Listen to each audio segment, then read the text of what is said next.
Hey, everybody. I'm Jesse. And I'm Maeve. And I'm Jim. And this is Boring Conversation.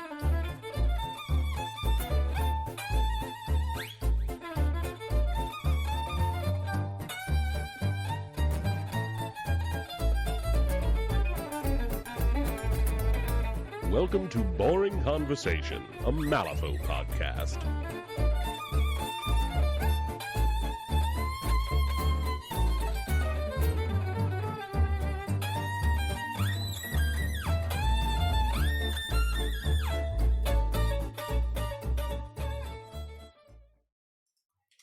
And welcome back to Boring Conversation, everybody. We are recording very promptly the day after the Big Hat spoilers with the new keyword rework. So, not going to bury the lead. That's what we're going to talk about tonight. So joining me, of course we are. Of course we are. We've been awaiting this day for quite some time, and it's finally come. It's finally come, everybody. That was a little like AMSR or ASMR thing going. I shouldn't get into that market. That's a terrible idea. Anyway, so joining me today, we have at the ever-present Maeve and Jim, one of our most frequent guests. 3 Bayou aficionados, so to speak.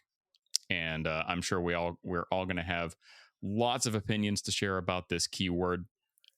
Just to kind of give everybody a sense of what we're going to be doing, we are going to be giving some hot takes. We've got a good number of games worth of experience with these crews, and really looking forward to sharing our thoughts with all y'all.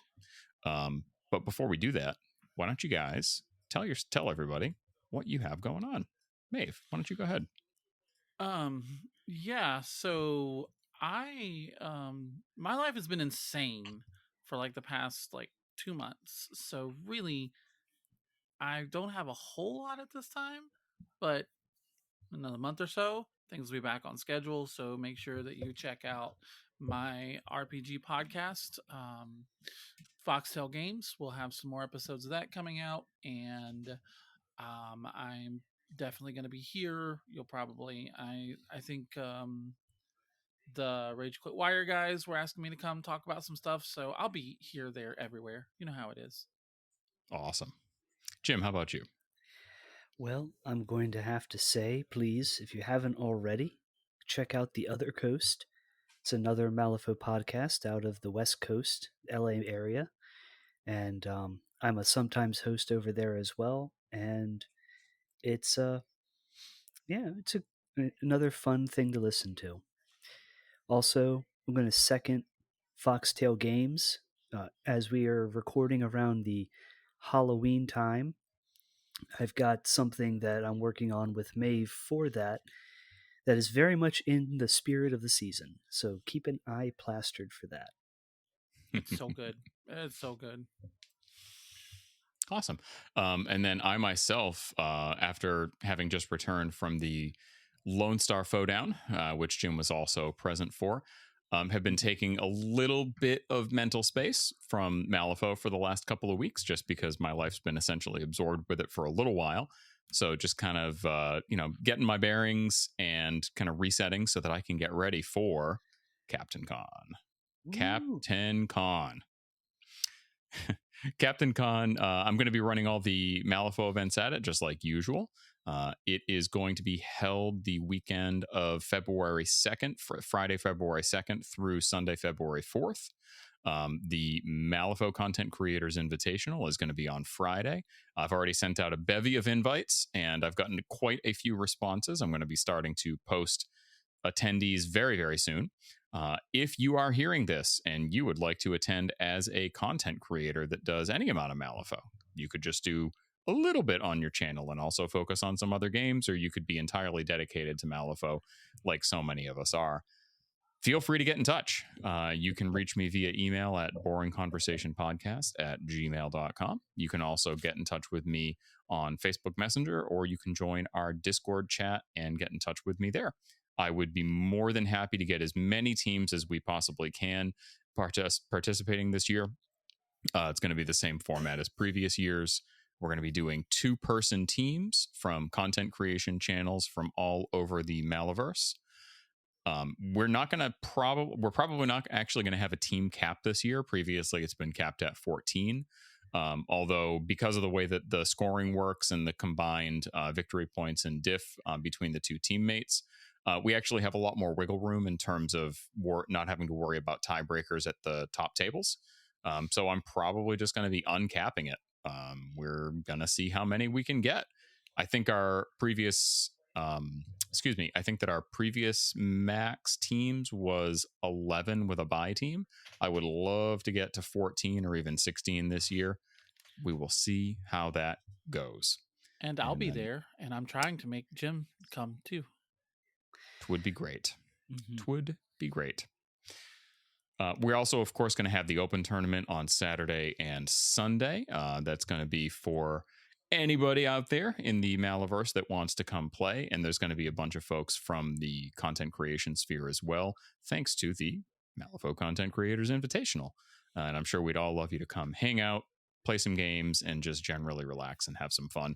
And maybe this year we won't have an ice storm. We'll see.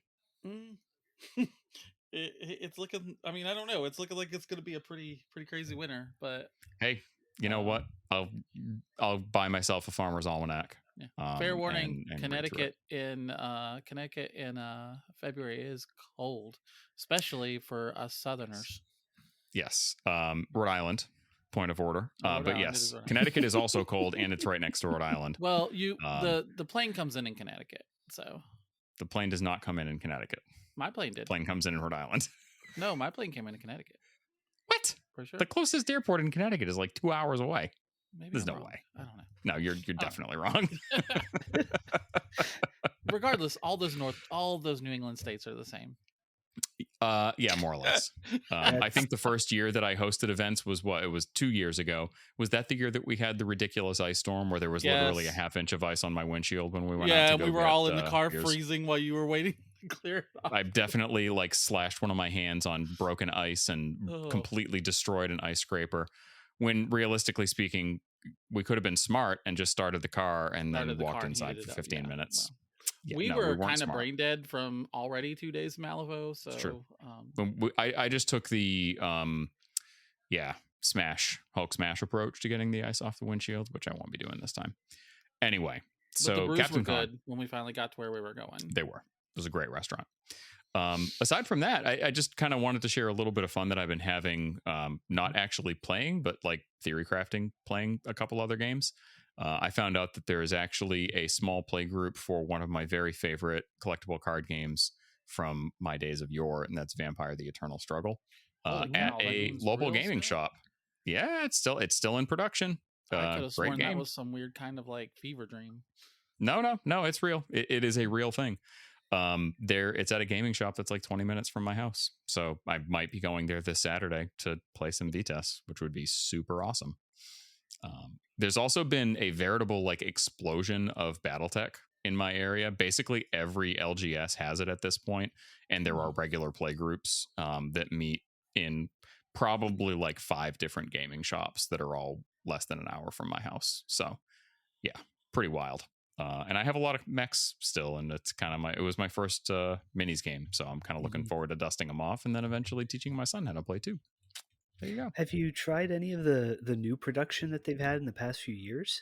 Yes, I have a whole bunch of it because I bought into Kickstarters and then never played games, which is kind of my MO.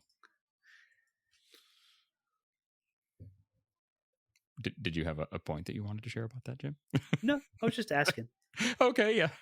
I bought into the Clan Invasion Kickstarter, and I've got a bunch of plastic and maps and other sort of gaming supplements. Actually, while I was at Nova, I bought a whole bunch of 3D printed BattleTech scale buildings from, I think it was Table War terrain, that actually come with hex bases on the bottom so that you can use it on either classic BattleTech maps that require hexes or on Alpha Strike maps that don't, which is, I think, pretty cool. That is really cool.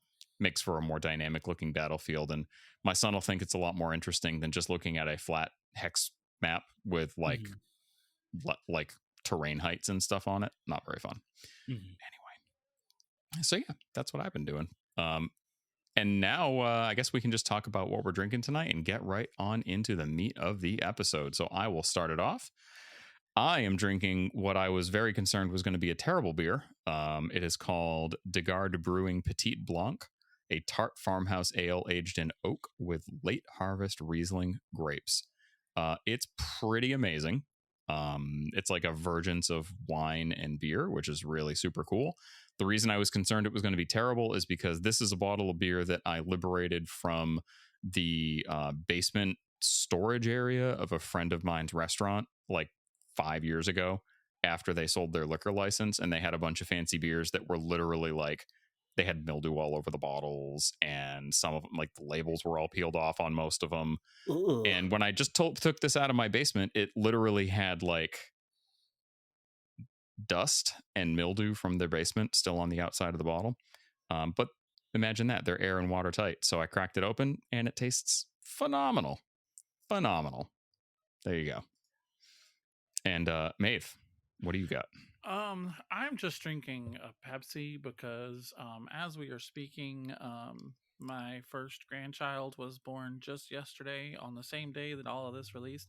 My daughter did not like the idea of naming her baby som'er, so we didn't name him that. But yeah, so I've been kind of exhausted for the past day or two, so I'm just loading up the caffeine. Yeah. Hey, just got to stay up and be able to help if necessary, right? Yeah. Yeah. And Just congrats.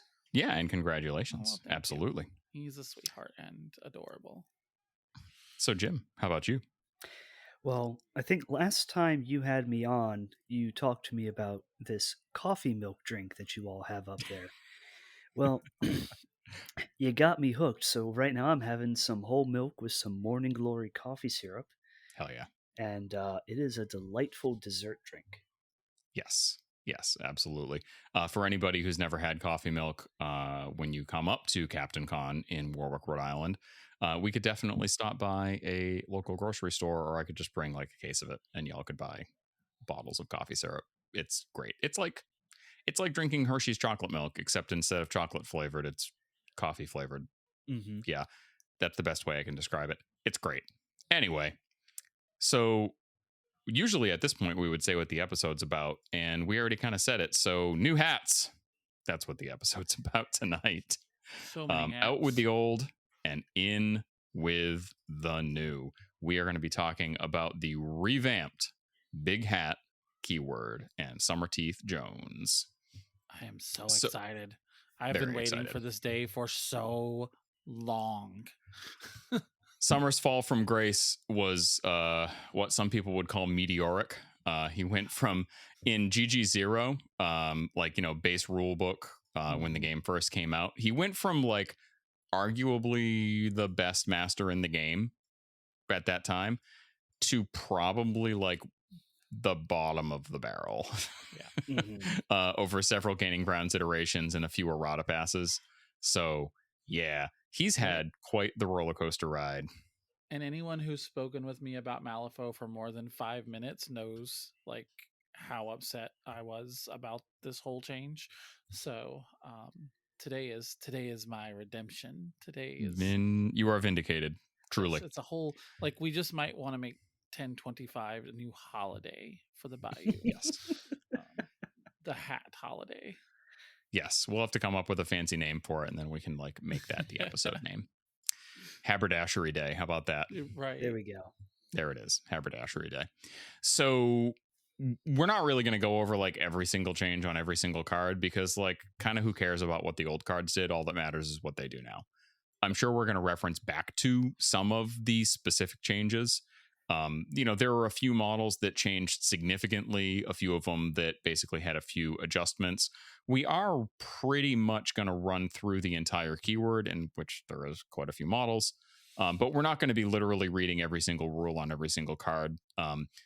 We're just going to kind of overview them very quickly, call out significant changes, and then we're going to be talking a lot about how some of these models interact with each other, because I think you'll find that as you read through the models in this keyword, they're heavily dependent on each other to function at maximum efficiency.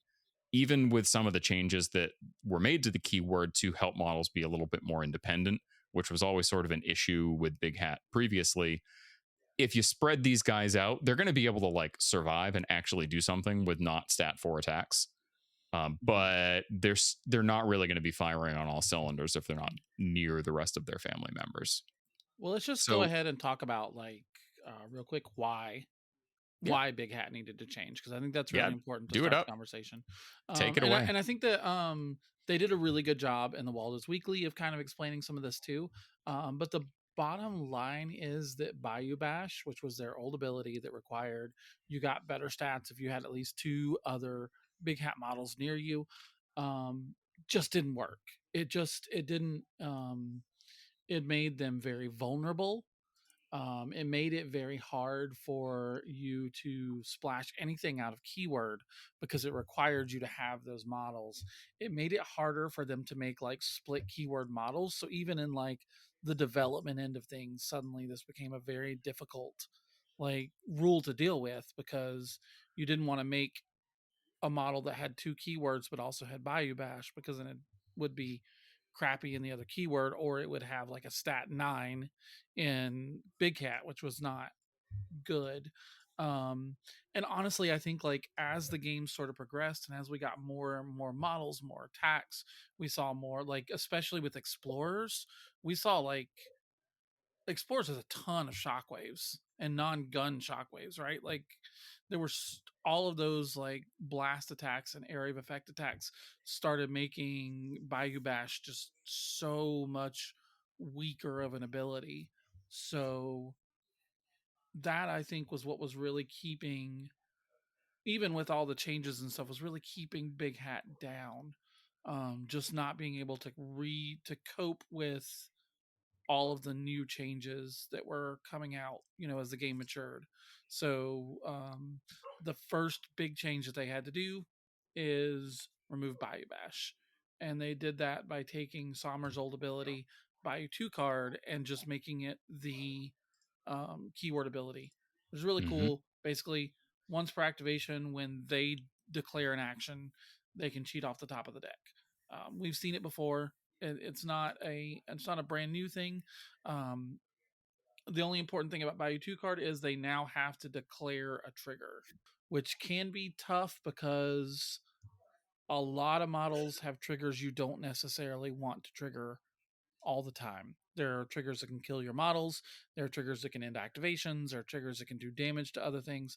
So there is kind of a risk reward for it, which I think is really on key and in theme with Bayou, right? Like that's what we want Bayou to be. Yeah, it's got that like kind of traditional GW green skin energy. Like right. Things can go really right or things can go really wrong, and you only have a limited amount of control over that if you choose to use this ability. It's Bayou goofy stuff. We love it. That's why if you don't lean into this, you shouldn't be playing Bayou. Like that's just kind of how it is. Like you have to accept that there's crazy stuff. The other issue with, especially with som'er 1, was cheap models can be really, really, really bad in the sense of activation control. If you summon a model and they get a summon to, and they kill it, then they've gotten a pass token, which is good, and denied you an activation, which is bad. So the other big change is that several of the models, specifically Criers and Skeeters, not Criers, sorry, especially Bayou Gremlins and Skeeters, got the ability Cannon Fodder, which is, they used to have Demise Expendable, which just drew you a card when they died, but now if they haven't activated, they also eat a pass token from your opponent, which is really good, because basically that if they get killed early, it keeps the activation control from getting sort of out of hand and makes them less of a liability to summon, which makes them more feasible as an option to summon. I think it's a really smart change. We might see ways that it gets exploited. I don't know. Pass token generation or removal is a really, really tricky subject, I think, in 3rd edition Malifaux. But I think that's a future problem if it becomes a problem. What do you guys think? Go ahead, Jim. I have thoughts, but I'll let you share first. Yeah. The previously in third edition, every time we've seen someone who summons a lot of little models, they're either mindless, like Ulix, his piglets are mindless, because they're so easy to take out. That activation control element, it's been talked about in many places. I'm not concerned about cannon fodder here, because there is no way to eat pass tokens that you don't already give out for having the model in the first place. It truly is keeping things even, and it just feels more in line with the idea of bringing in these little dorks that are going to, explode in colorful and exciting ways in that greenskin energy vibe, while still being able to, try and score points in a reasonable way. It's a really well thought out way to deal with the problem. Yeah. Mm-hmm.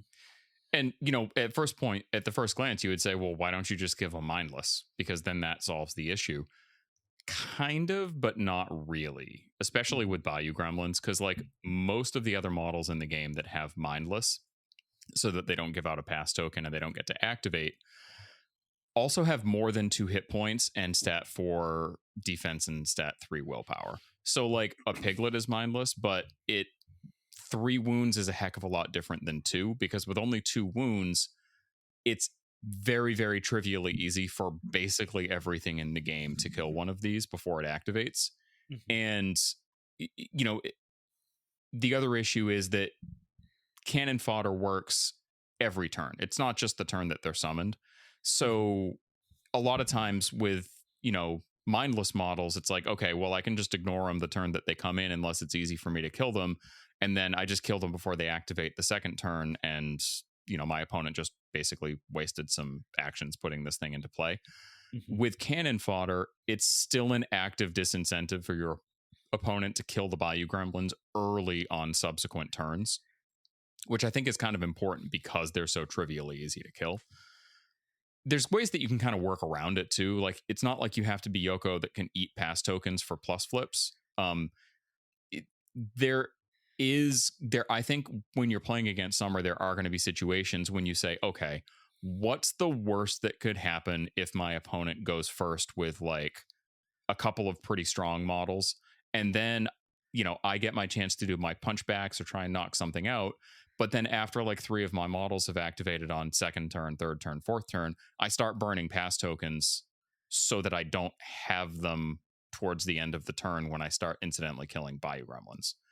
There's some decision making there, and I think that opponents are going to have to make some smart choices when they're playing into this crew, because it's not the end of the world if you just kill a bunch of Bayou Gremlins before they activate, and then you lose your pass tokens, and you still activation parity is maintained.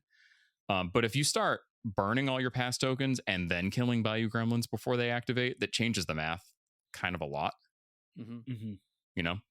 Well, the other aspect of it is too that this crew is not upset at killing their own Bayou Gremlins. Mm-hmm. And so that helps you, cannon fodder helps you because you don't want to kill your own guys and give your opponents pass tokens. Yeah.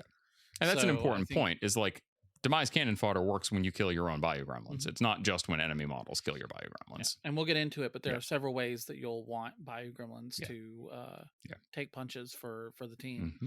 So I'm a big fan. I'm a big fan of cannon fodder as a change. I think it's I think it's really neat. I think the one thing that I would like to make note of on Bayou 2 card before we move on to kind of the next section is the wording of it is very, very, very important, because it's actually a lot more flexible than you might realize at first glance. You look at it and you're like, okay, well, I can cheat. I can cheat when I declare an action off the top of the deck. And okay, great. I'm going to have to declare triggers. Could be good, could be bad, whatever. But the wording of Bayou 2 card is, during actions this model declared, it may cheat fate with the top card of its fate deck. So that means that you can cheat heel flips. You can cheat, damage flips. There might be a couple of other incidental things that you can cheat as well, but it's not like you have to cheat the duel. You can very easily use this to cheat the damage flip on models that have relatively easy access to focus, which I think is going to be kind of a big deal. Yeah, you can't use it for doing things like soulstone prevention or defensive flips, because again, you can only do it during actions that you declare, but it's a lot more flexible than it may first seem. And importantly, you can use it even if it's not your activation. So if you are being obeyed, or you've got a coordinated attack trigger, just for instance, you can use Bayou 2 card to cheat that attack, which, considering how many cards you're probably going to be running through in this crew, it's I mean, like, it's a gamble. It's still not, it's still not an ability you're gonna want to use if you absolutely must get this attack through. Right, this is not the ability you want to use, because if you flip that 2, you have to use a 2. Like, that's just it. And if you flip the suit, you have to use the suit. So it is important to, like, consider that when you're using it. So it's not like, it's not always going to be the thing that you want to do, but when you're making 8-9 attacks on a single activation, which is possible, it's wild, it probably won't happen often, but it's possible, like, to be doing multiple duels, having that one time where you're like, okay, I don't care if this one hits, so I'm going to flip it to hope I get the right suit, or hope I just barely hit, and then you've got it. And that's really, I think that's really important. Yeah. So here's a question, and this is, I didn't even think about this until you just mentioned the whole chaining, actions thing. But for once per action abilities, is it like once per activation per model, or like if you use it on the model that's generating the extra action through like a coordinated attack trigger or something like that, can the model who's then doing the declared action from the trigger still use their Bayou 2 card? Yes. Or is it literally once per? Yeah, it's once per, basically it's once per instance of the ability involved. Interesting. Okay. So cool. If for instance som'er shot, you had to cheat off the top to get and got coordinated attack, made a good old boy attack, then the good old boy could also Bayou 2 card, cheat off the top, and use. Gotcha. Okay, cool. Thanks for the clarification. Yeah. Absolutely.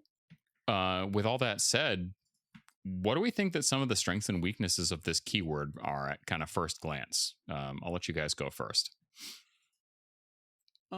Strength wise, this is a very good ranged crew. Pretty much every model except for banjos and spit hogs probably have a decent range. Like, there's a lot of range attacks, and there's a lot of hefty damage in the range attacks.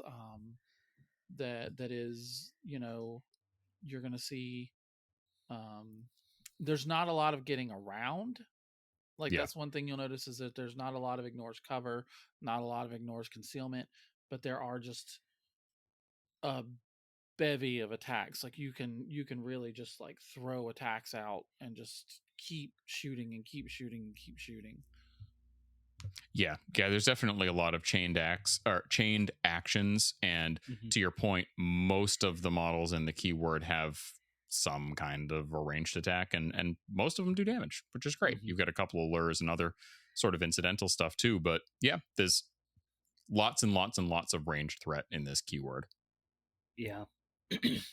For me, when I look at this keyword, I see the premier scheme marker manipulation crew in Bayou. Holy cow. Yeah, they took that right away from Zip, didn't they? Well, here's the thing. Zip has a more disruptive on the interact action. som'er is all about scheme markers.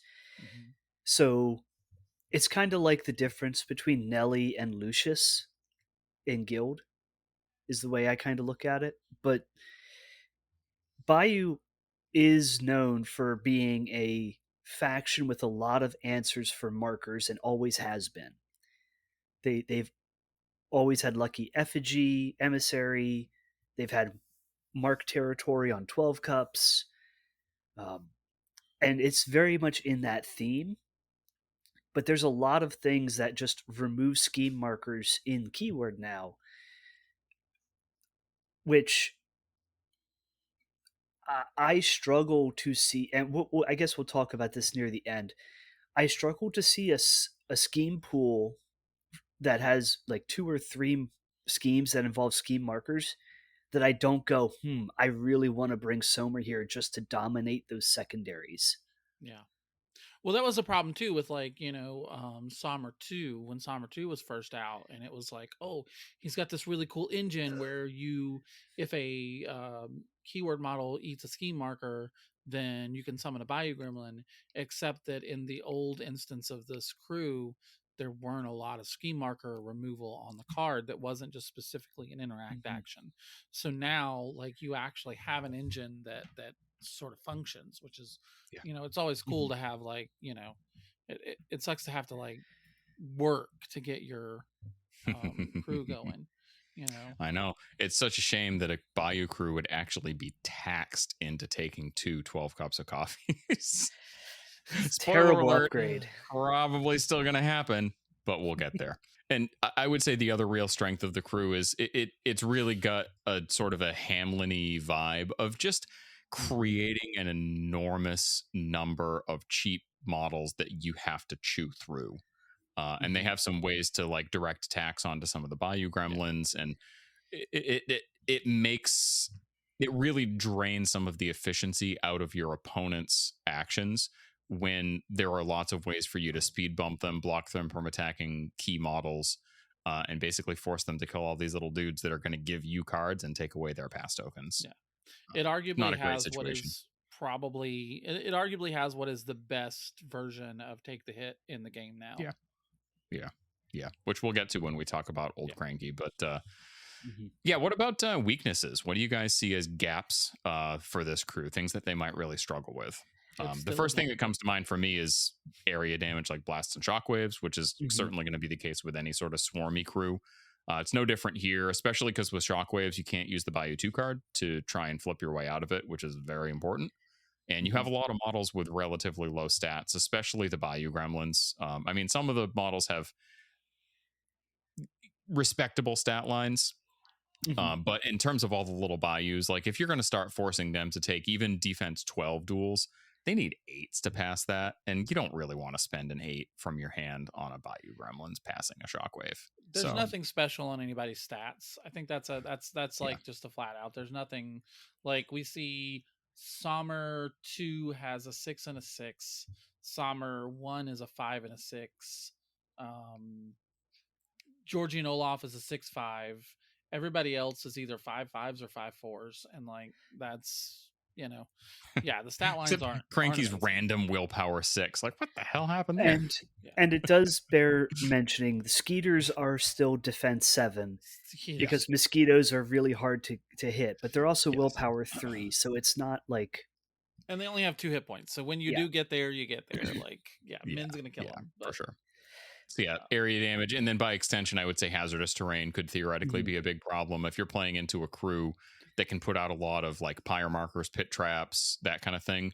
Your models have like, some of them have, well, basically everything has relatively low or average wound counts for their cost. And you have so many models that if somebody, if Ma 2 runs in and there's a bunch of pit traps everywhere and she scatters you, you're probably going to lose a couple models at that point. Not just that, terrain in general. I think I don't think there's not really any way in the entire crew, if I'm remembering correctly, outside of Skeeters to get around severe terrain or like climbing or whatever. Like there's just not a lot of terrain mitigation in this crew. So if the board is super super super cluttered, it might like funnel this crew too hard. Yeah, even with having some mostly relatively small models. There's a couple of big bases in there too, but it could be tricky if it's a really densely packed board for sure. Yeah. on the note about your shockwaves, this Bayou 2 card is a great tool for relieving hand pressure, because who boy does this crew have the ability to completely tax your own hand. Yeah. I mean, I know first glance we're talking on about demise cannon fodder and drawing a bunch of cards, but so many models either have a target number of 7 or 8 on an action that they want to go off, or have an ability that says discard a card to do a thing. Mm-hmm. And as I like to fondly point out, ask any Titania player how many times they've needed to cheat that target number 2 bonus action that she has in order for her to do what she wants to do. Yeah. And you're going to need that Bayou 2 card just to get stuff going. So if your opponent can force you to burn your hand, all of your defense or all your attack 5 volume of shot models suddenly can't force things through. Yeah. I mean, here's a question about Bayou 2 card that just came to mind. I'm sorry to speak over you, Maeve. Oh, go ahead. No, go ahead. So can you use the new Bayou 2 card on Terrifying? Because it's not during the action that you declared. You have to pass the Terrifying test or the action just fails. How does that timing work? I think the Terrifying duel is part of the action. I'll have to look into that. Yeah. There's going to be a lot of thinking out loud this episode. So viewers, feel free to chime in on the Discord with answers to our questions. But what I was going to say is, you're talking about like TN things, is like I very, very specifically remember at Captaincon the first year I was playing Gedza 2, and I had a hand that was entirely Severes. And at the end of her first activation, I only had 2 cards left in hand, because every single attack I had to cheat, every dredge up, I had to cheat. And I ended up because I was flipping 1s and 2s and completely wasted a hand of full Severes because I needed to get those TNs out. So that, by having that Bayou 2 card backup is really, really important, I think, for this crew. Also, one thing we didn't talk about in strengths, there is a lot of focus generation in this crew. Oh, yeah. Holy I forgot to add that into our little list. Yeah, lots of focus generation for sure. A lot of it isn't guaranteed, to be fair, but some is. A lot of it's tied to triggers that aren't built in. But especially in som'er 2, just being able to put 12 cups on a couple of models and just eating up a bunch of free scheme markers that you got early in the game. You've got Georgie and Olaf running Gremlin Town. You've got the Criers. Their bonus has focus, which you can, you just need a ram for, like a cheap ram for, and then som'er 1 himself has foul mouth motivation. There's a lot of good ways to get focus. You've got some models with focused attention triggers or ability to hand out focus to other nearby models. Definitely. That's so good. That's so good. The last thing I was gonna note for weaknesses is if you're playing a pool that's going to require a lot of spreading out, and who knows what Gaining Grounds 4 is going to look like. They did say in the news article from yesterday that we're going to find out more about Gaining Grounds 4 next week. So I would love it if they just released it then, and then we would have a better sense of where this keyword is actually going to fit into the game for the next year to a year and a half. I think I speak for all of us when I say that we're kind of tired of GG3 now. Yeah. Not that it was a bad GG. I feel like it was it wasn't a bad strong GG, but it's been over a year. Let's do something new. Yeah, indeed. So I do see that going wide could very easily be a problem for this crew. And, you and I just played a game the other day, Maeve, where, you ended up having to send Old Cranky and Lenny off to a flank because you just didn't have anything else that could go out there. And it really reduces the effectiveness of the crew when you kind of break up that bubble. They do have some cute tricks to move models pretty far afield. Skeeters can, basically poop out Bayou Gremlins, and Old Cranky can follow along with stuff. But most of those models that can theoretically go wide are also very, very, very squishy. So it would not take much for your opponent to kind of counter one of your flanks and crush it, and then you're kind of stuck. So we'll see how that plays out in the next gaining grounds, but I can definitely see it being a little tricky. So that kind of wraps up some of the surface level strengths and weaknesses. We're going to get into the model breakdowns. We are going to be going through every model in the keyword, and there are quite a lot of them. Essentially, what we're going to do is, because Maeve and I think Jim have a little bit more experience with playing this keyword than I do, it's been quite some time since I've really committed to putting som'er on the table. I'm going to basically give a very, very quick rundown of the cards. I'm going to call out new stuff or very notable abilities, and then kind of an overview of some of the rest of the stuff on the card. At Jim's suggestion, thanks for this one, Jim. We're actually going to be breaking these down by box. So essentially, we're going to go through the core box, which is going to include som'er, Skeeters, Lenny, and Good Old Boys. Then we're going to go on to the title box with Lootmonger and White Rabbit Company. And then we'll go on through the rest of the boxes and kind of talk about the models in that order. So with all that said, let's talk about the big boss of the Bayou himself, Summerteeth Jones, otherwise known as som'er One. So he got a little bit of a glow up even in terms of his wound count. He's up to 13, which I'm pretty sure he only had 12 of before. So pretty cool. He's still got a very similar stat line, 5'6", 5'2". He does have a built-in mask on his defense for Squeal, just like he had before. Bayou 2 card, of course. He's got I'm an Expert shot. So after this model fails a ranged action targeting an enemy, a friendly Big Hat model may suffer 1 damage to take a melee attack targeting that enemy. He's also still got bigger hat than you, so in the end phase, the opponent has to either discard their hand or their pass tokens, their choice. One very important note with the I'm an Expert shot is there are many, many, many ways for your models to ignore friendly fire when shooting into combat with models that have a couple of very specific rules, most notably one on the summon upgrade, which we're going to get to in a minute. So the fact that he doesn't ignore friendly fire natively is not as big of a detriment as you would think. And then even if he misses, you can still take an extra attack. So important cool. note too, because we did it all through playtest for whatever reason, even though it was this way the entire time they put it on the card. It's suffer 1 damage, not discard a card. So yes, that makes it both better and worse sometimes, but honestly, I think it's probably better considering all of the hand pressure in this crew already. Just suffering 1 damage if you summon a Good Old Boy in melee range with someone, and then an expert, by the way, is in quotations, which is hilarious. And then you miss, and then you get to shoot, or you get to punch them anyway. It's really, really solid. Pretty slick.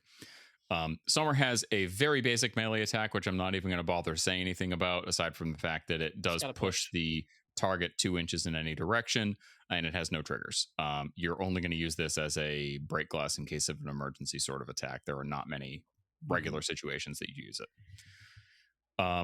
He has pretty much the same gun that he had. His boomer, it's a 10-inch range, 2 3 blast, 4 double blast, and he's got 1 trigger on every suit, including, whoo boy, are these good triggers, coordinated attack on a mask, daze on a crow, puncture on a ram, and then a new trigger, loot 'em up on a tome. Once per turn, each friendly Big Hat model within Aura 2 of the target draws 1 card up to a maximum of 2 cards. So that's some pretty serious card draw given the right circumstances.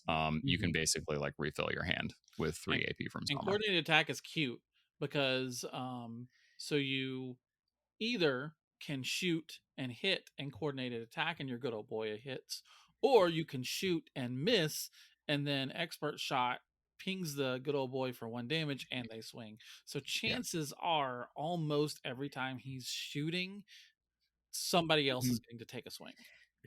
And one thing I'm going to make note of before I get too far into this, because it's very, very, very important for a bunch of models in the keyword, we're just going to jump ahead to one very important rule that's on Lenny, who's in this very same core box.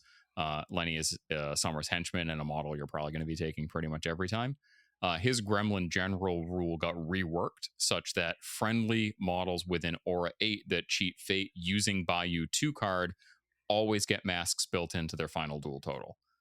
Very important, especially given that Som'er has coordinated attack on a mask. And extremely important because there are triggers on other models you don't want to have to take. Yeah, there's some bad triggers out there. Yeah. For sure.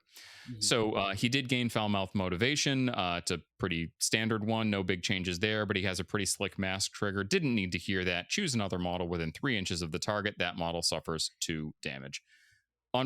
Irresistible damage is always great. And the fact that he can build it in on a Bayou 2 card is also pretty great. And most importantly, we have his summon, Gang Up. This is a pretty weird summon. So it's got a 10-inch range, which is gigantic. I think that might be the biggest ranged summon in the game, if memory serves. Yeah. Most of them are 6. He is a stat 0, which is super weird. And then his TN is just X. Enemy only, once per turn. Name any number of big hat minions. The TN of this action is equal to the total cost of the named models plus 3 mask. Summon the named models with slow anywhere within an aura 2 of the target, then attach a family gathering upgrade to each summoned model. So you have to target an enemy model for this. You can't use it at all if there's no enemies within 10 inches of you, which is very interesting. It definitely makes a first turn summon a little tricky if your opponent is being careful about their model placement, which could definitely be very frustrating for a Summer Teeth Jones player.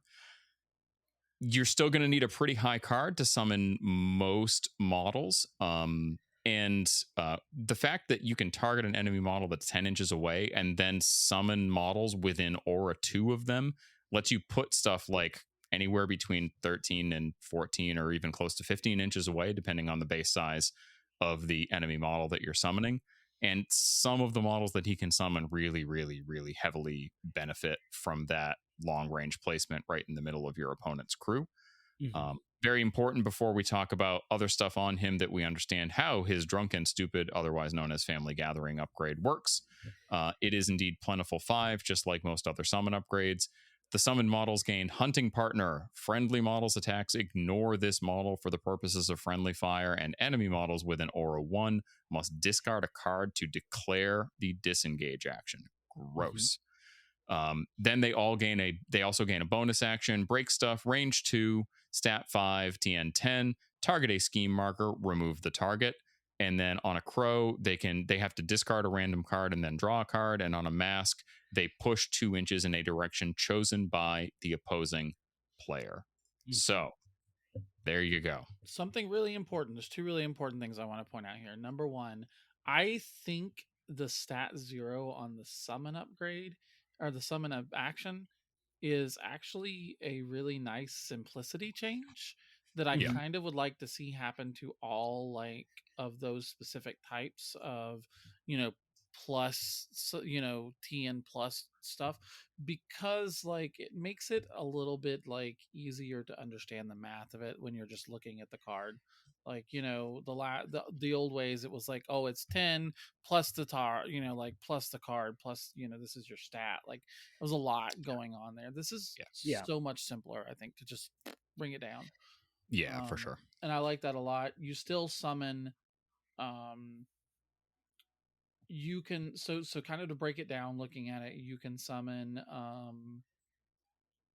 there's so many combinations. There's so many there's a large number of combinations, but the easiest thing to do is just take the card or take the thing you want, add 3, obviously that's the math, and look at your hand. So most of your minions are between 5 and 7 stones if they're big minions, or they're 2 stones for bayous. Right. So your average severe gets you 1 big minion and 1 bayou, or 3 or 4 bayous.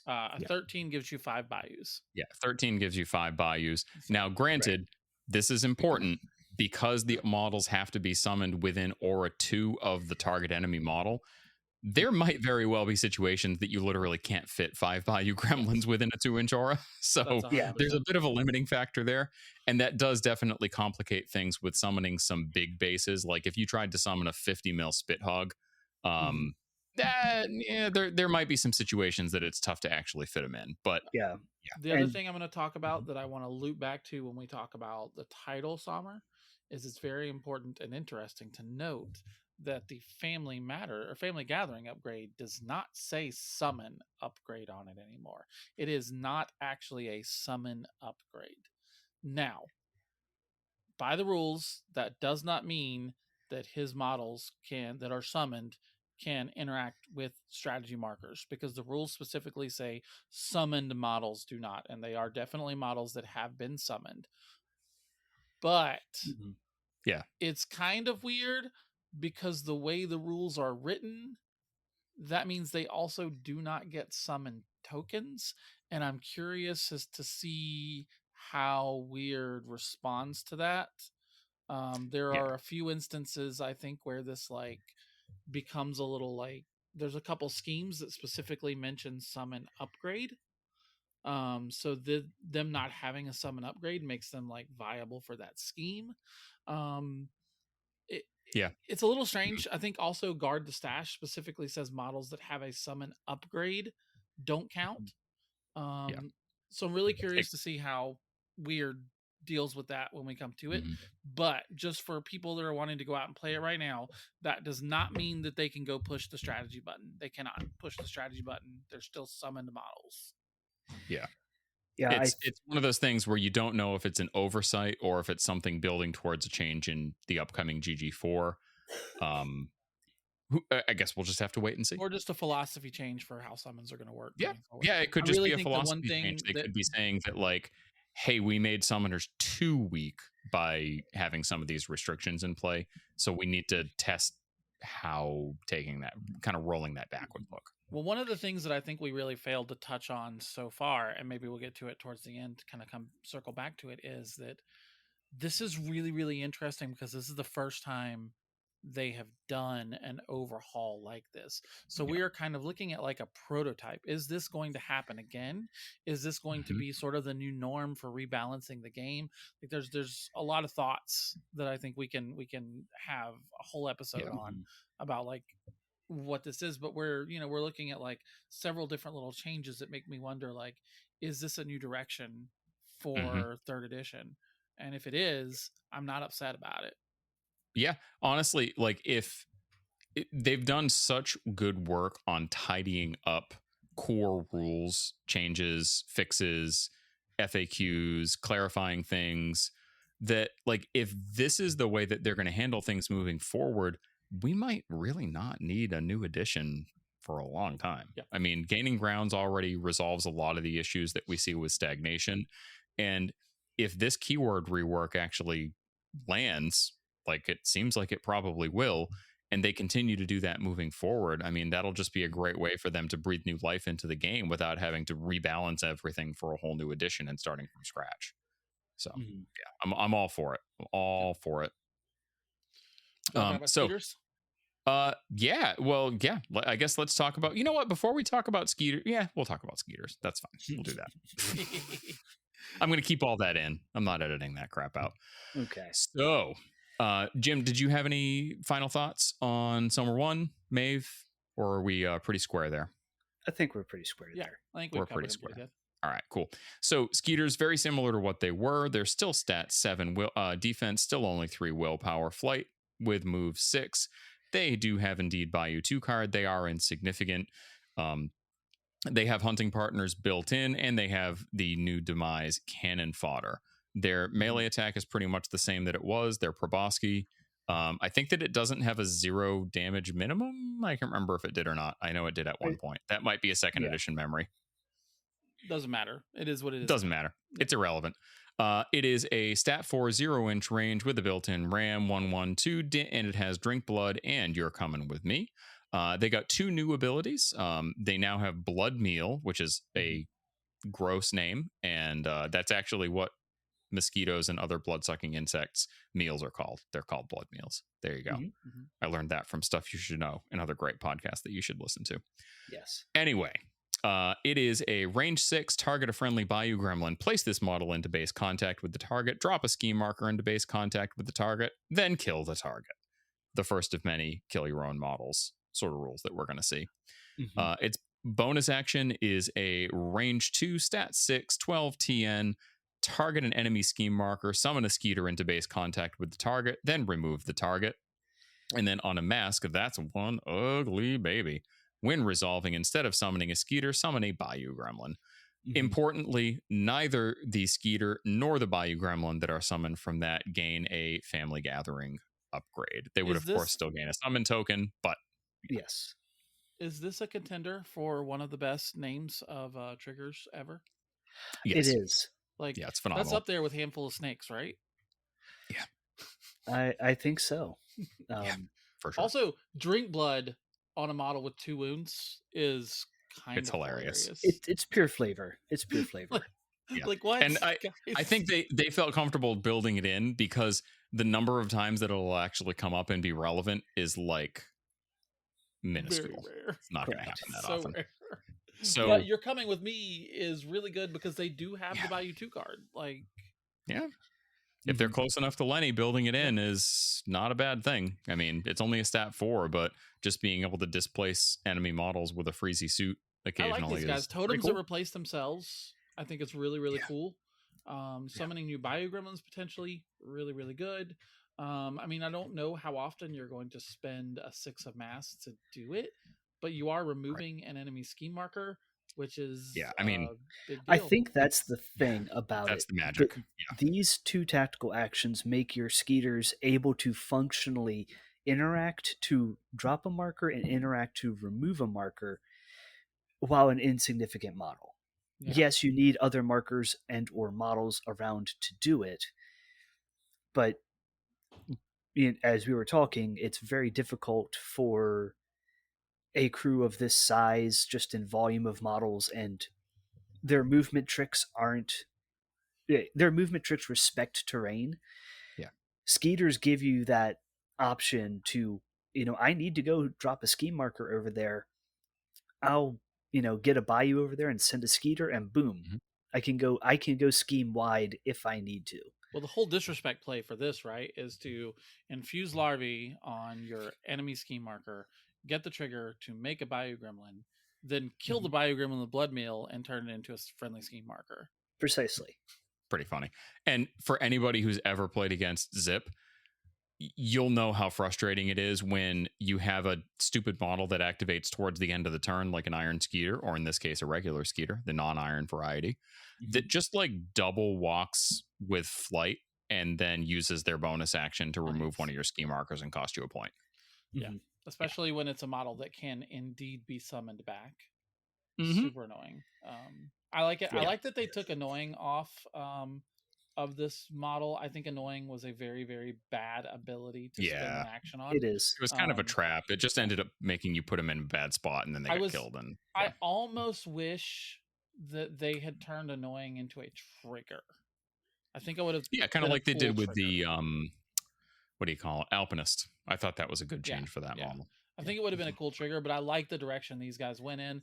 I think they're really, really strong. And they can still do the crier trick that they used to do where crier can obey them for freezies. I really like them a lot. Yeah, me too. So moving on to Lenny, the henchman of the crew. Lenny is very similar to the way that he was. He is a stat 5 defense, stat 4 willpower. He has 11 wounds, some other stats that don't super matter aside from his stat size 3. Bayou 2 card, still has flurry, has hard to wound. We already talked about his gremlin general, and he still has grit frantic, which is pretty gross given that he has a 3-4-5 2-inch range attack. For triggers on that whackin' stick, he's still got Pound to Dust, which is remove all scheme markers within aura 3 of the target.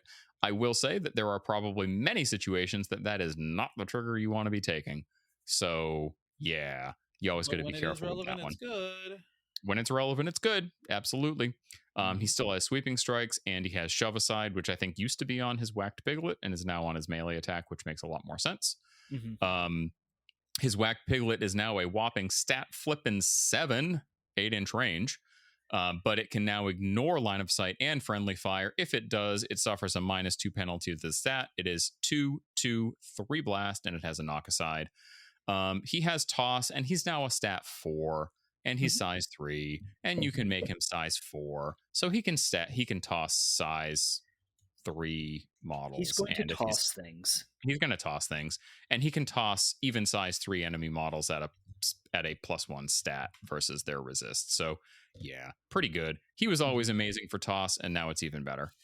I love him. Yeah. His bonus action got improved. It was always kind of crummy and like just not good. It's his random bout of brilliance now just needs a 4 to go off. You have to declare triggers on it. Now, as a basic part of the action, you look at the top card of every Fate deck. I think it's interesting that they put every in there in case you're playing like Double Rush or something like that. Bonanza Brawl. Bonanza Brawl. There you go. Weird oh my Bonanza God. Brawl model. Wow. That's a weird Bonanza Brawl model. I got to make that happen. And then for his triggers, he's got Found It, I think. Draw a card.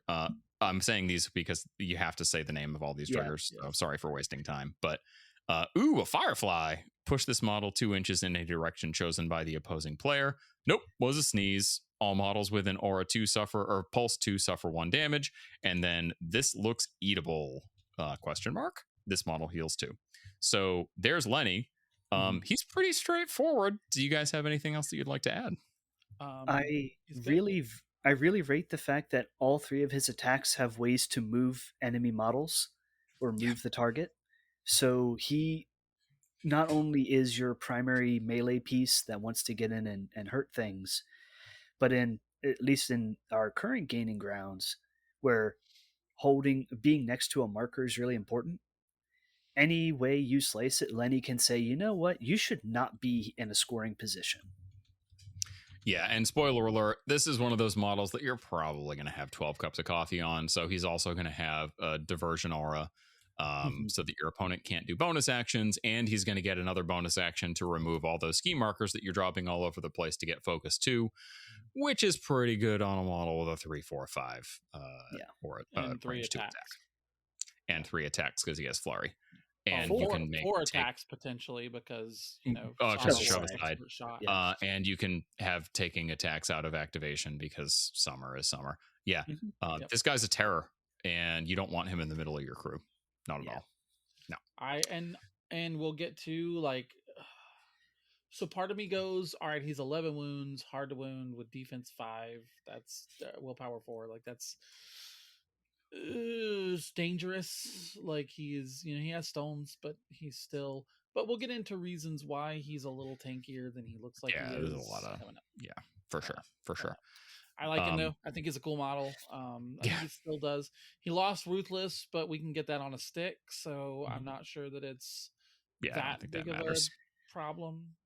No. He lost Bodyguard, but considering the crew doesn't want to group around each other. Yeah, all the times that came into play. Yeah, I can count on like 2 fingers exactly how many times that was actually a relevant ability. So I'm not. He still has Toss. Toss is still a great ability. He ignores line of sight, and it's still a stat 5 on his Whack Piglet. That can be very, very important. Yeah, absolutely. And honestly, the thing for me that really makes that Whacked Piglet stand out is that he ignores line of sight and friendly fire, and granted it's only a stat 5, but it does have a knock aside. So if there's a situation where you can just displace somebody to cost them a point, granted it's probably not going to happen that much with him because he's most likely going to be an early activation most turns, but I mean still the option is there. Still good. It is. Still good. I like it. So good old boys, talk about a glow up. Holy smokes. Yeah, so these were probably the most disappointing model in the keyword originally. Yeah, just because they were super good at release, and then they suffered the most from all of the various nerfs and lack of flexibility that the keyword had. But here's where they are now. They have a very average stat line, 5s across the board. Bayou 2 card, of course. Hard to wound. They still have swagger, which is great. They have demise cannon fodder, very important. Unlike some other models in the crew, they do not turn into Bayou gremlins when they get killed. Also, spoiler alert, when we get to Som'er 2, you cannot turn Bayou gremlins into good old boys with Som'er 2. Very important. Probably a good thing. Which we're going to get to. Honestly. Probably a good thing. They have a Broken Bottle, 2, 4, 5, range 1, stat 6 with a blood loss trigger, which is like not really that many other places. It's just straight up injured 1. They have Frantic Attack. They have Wild Flail, which is a new trigger. Immediately on a tome, this action fails. Models within pulse 1 of this model suffer 1 damage. Their custom shotgun is range 8, stat 5, defense, 2, 3 blast, 4 blast. They have Ricochet, Ruptured Ears, which is unique to this model. Models damaged by this action gain Distracted 1. That might not actually be unique to them, but it's not doing I other think places. Squealers have it. I know Squealers have it, yeah. Yeah, there you go. And then he has Wild Flail on the gun as well, which is pretty funny, actually. And then his only bonus action is You Ain't So Tough. Until the end phase, this model receives +2 defense flips for each model engaging it. So if he gets pig piled by 3 models, he's going to be at triple positive damage defense flips. Good old boys. Tell me about them. Why do you love them now? Do you love them now? It's all about Broken Bottle for me. Yeah. So we've talked about how som'er 1 summons off of enemy models. You can stick a good old boy in the middle of a fight where they're going to get a bajillion positives to defense with You Ain't So Tough. And a stat 6 melee is really good on a summoned model. A moderate 4 is a really good damage profile when you're taking a whole mess of attacks. A mask trigger that you build in with Buy You 2 card that lets you attack again. Yes, you take damage, but you don't care. These guys just have the potential to oops all moderates into doing ludicrous damage. For sure. And then if your opponent mispositions and has a bunch of models close to each other, like granted their shotgun's only stat 5, but it's got a blast on the moderate and the severe, and it has Ricochet. So they can actually put out pretty significant amounts of damage at range if the cards play out the way that you want them to. Yeah, and if you're near Lenny, you can get that Ricochet or that Frantic Attack built in with the Buy You 2 card and just get kind of a lucky flip. And there you go. Yeah. And if you have a 1 of tomes and somebody at hard to kill, you can just Wild Flail them to death. That is funny. Absolutely. That is funny. I love that. So one of the things I think, like your magical Christmas land, and it's happened, I've been able to do it, is you summon one with som'er. So he's, gets a good old boy up there. You shoot with som'er. You either miss or you coordinated attack, right? You get the good old boy to hit. They swing, Buy You 2 card into Frantic Attack or spend into a Frantic Attack. Som'er shoots again, misses, or coordinated attack. And the cool thing about Expert Shot is that it's not a triggered attack. So that means you can get the Frantic Attack.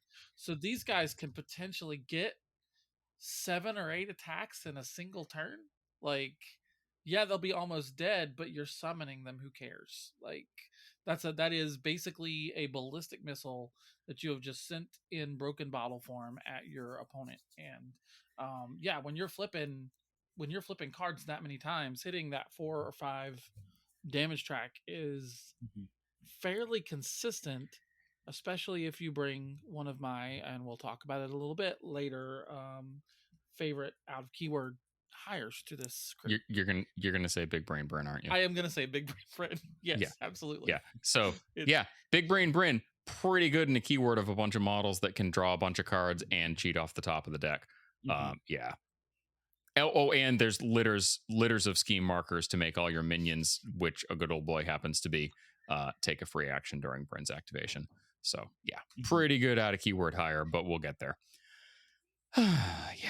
Anyway, hats off to Som'er 2. Let's talk about Som'er 2, shall we?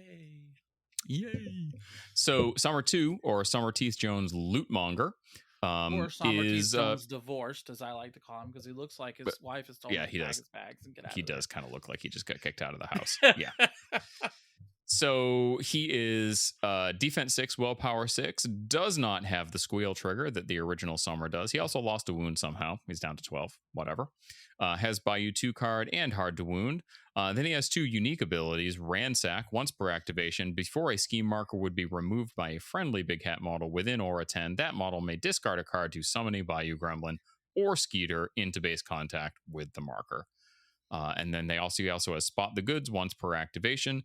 If this model is the crew's leader, after an enemy model with an Aura 10 cheats fate, this model may drop a scheme marker into base contact with the enemy model. He's also got a 1-inch range stat 6 on defense, attack, sack a loot.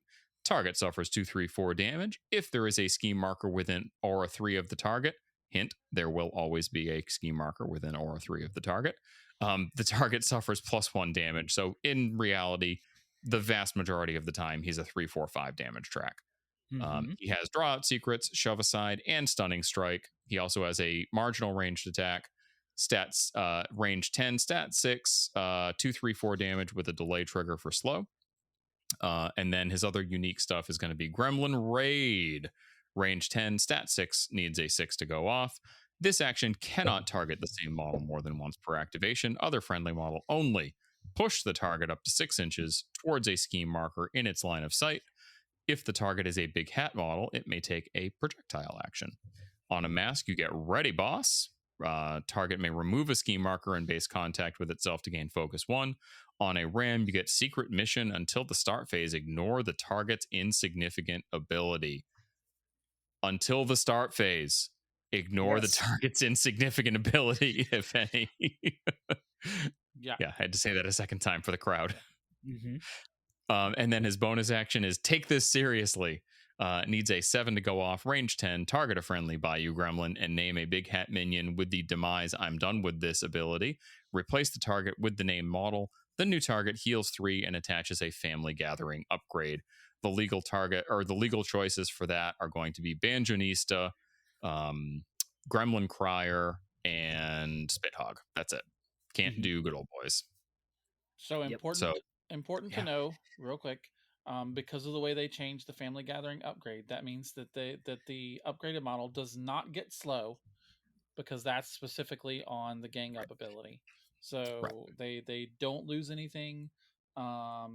They cannot. So you can only do this on a Spithog, a Crier, and a Banjonista. You can't do it, like we said before, you can't do it on a Good Old Boy. But I think those are 3 really good options, hands down. They're good tech picks. Yeah, very good tech picks. And I think versatility is a thing that we'll just keep coming back to and back to and back to in Big Hat. And cool because again, it's a super, super long range pseudo summon, like it's a replace, but I mean, really, it's kind of a summon. Being able to summon some of those models right into the middle of your opponent's crew is pretty gnarly. Like all 3 of those models do bad stuff when they're right in the mix. And if you hire Bayou Gremlins from the start of the game and you replace those Bayou Gremlins, they are not summoned models. So and that's the big reason they changed that upgrade. I think it's a really cool change. Always hire.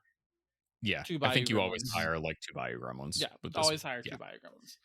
And you probably also always have 2 12 cups of coffee. Probably, or at least one. I think I've had trouble getting 2 of them into a crew, especially when you bring Jebediah, because he really wants to have Ghillie Suit, Ghillie Suit, yeah. But at least one. You definitely want Lenny. You definitely want it on Lenny. You don't want it on som'er, because obviously he's going to take this seriously every turn. But Lenny or Georgie and Olaf, absolutely love this. For sure. So yeah, there's som'er too. Any thoughts on that, Jim? So what I like is that he has 2 kind of clear modes of play you can do with him. The first is the obvious. He goes in and sack-a-loots everything, because between him and Lenny, you now have 2 stat 6, 3, 4, 5 damage dealers just running amok with shove aside.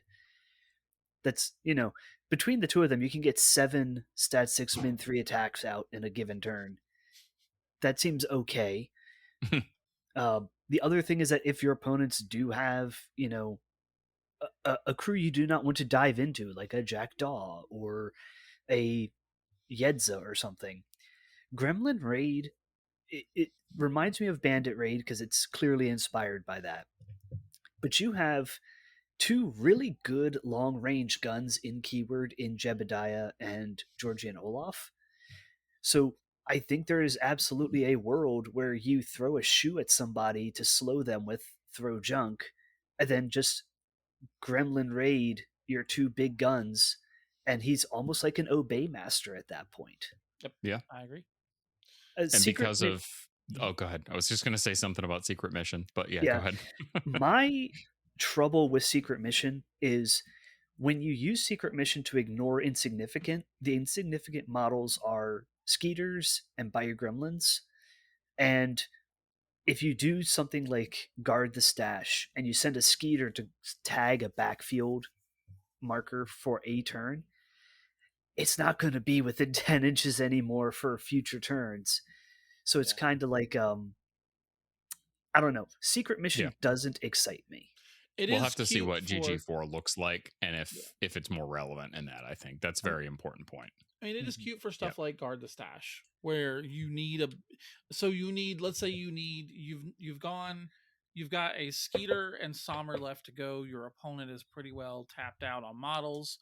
You activate som'er, you Secret Mission a Skeeter, then the Skeeter goes and is the last model you need to tap a point. Right, like that's where it becomes good. Once again, it's a versatility option. Most of the time, you're probably going to want to ready boss it. Also, it's a 6, and if it's around Lenny, ready boss is pretty solid, and like it's pretty often going to happen. And remove a scheme marker, discard a card, summon a Bayou Gremlin. Like all things are coming up som'er at this point. I think there is not a there's not a scheme marker scheme that som'er 2 cannot do, and there's not a scheme marker scheme that som'er 2 cannot deny, and I love it. Yeah, I feel like he's kind of like Brown Colette, but a little more beady. Yeah, with a little more punchiness to him. I mean, he does what Colette does in the most Bayou way possible, which is hit you with a sock full of coins. He's really good. Ransack is not Ransack, but Spot the Goods is just an insanely good ability. It's so any time your opponent cheats. It is once for activation, but if they cheat to ignore a shockwave, or they cheat to get a TN, or they cheat to get their attack, if you swing on them with sack of loot and they don't have a marker next to them, but then they cheat to avoid that sack of loot, and then the next swing is going to have a marker next to it. So they either have to choose, do they swing or do they not? Because if they don't, then you just cheat a small card, put a draw out secrets, and then you have a marker anyway. I like the som'er 1. I think som'er 2 is just, he's going to be so much fun to play, and he's going to be such a bully on the board when you need markers down. He's going to be so one thing that's going to be very interesting with som'er 2 is going to be if he ends up getting played into a matchup where the opponent's crew really wants to see enemy scheme markers on the table. That's going to be there's going to be some sketchy matchups for sure.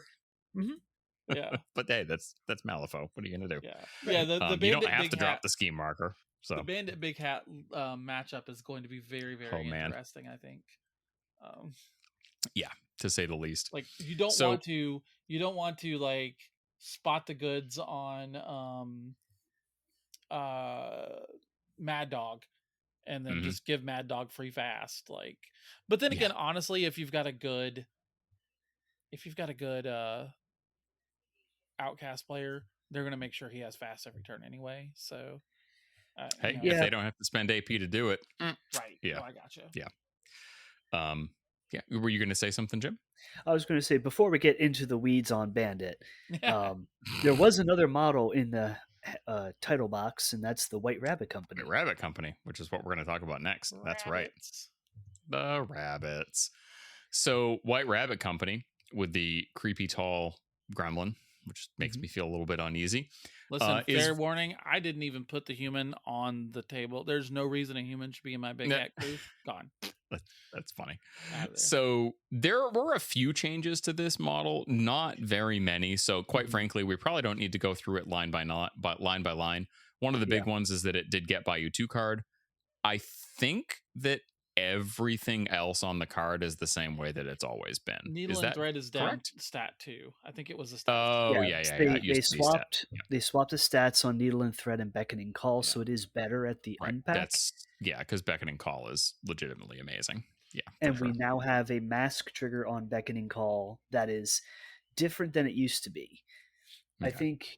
I think Don't Be Late used to be the mask trigger on beckoning call, which is the +2 move and then get staggered. But now they have Don't Forget Your Hat, which is more scheme marker removal. Oh no. So bad. Yeah, for real. And then of course it still has the hat or the apparel upgrades that it can put onto models with tailored fit, and those which basically turns them into walking scheme markers. So yeah. Or reduces damage. Yeah. One or the other. Great ability. Love it. Great ability.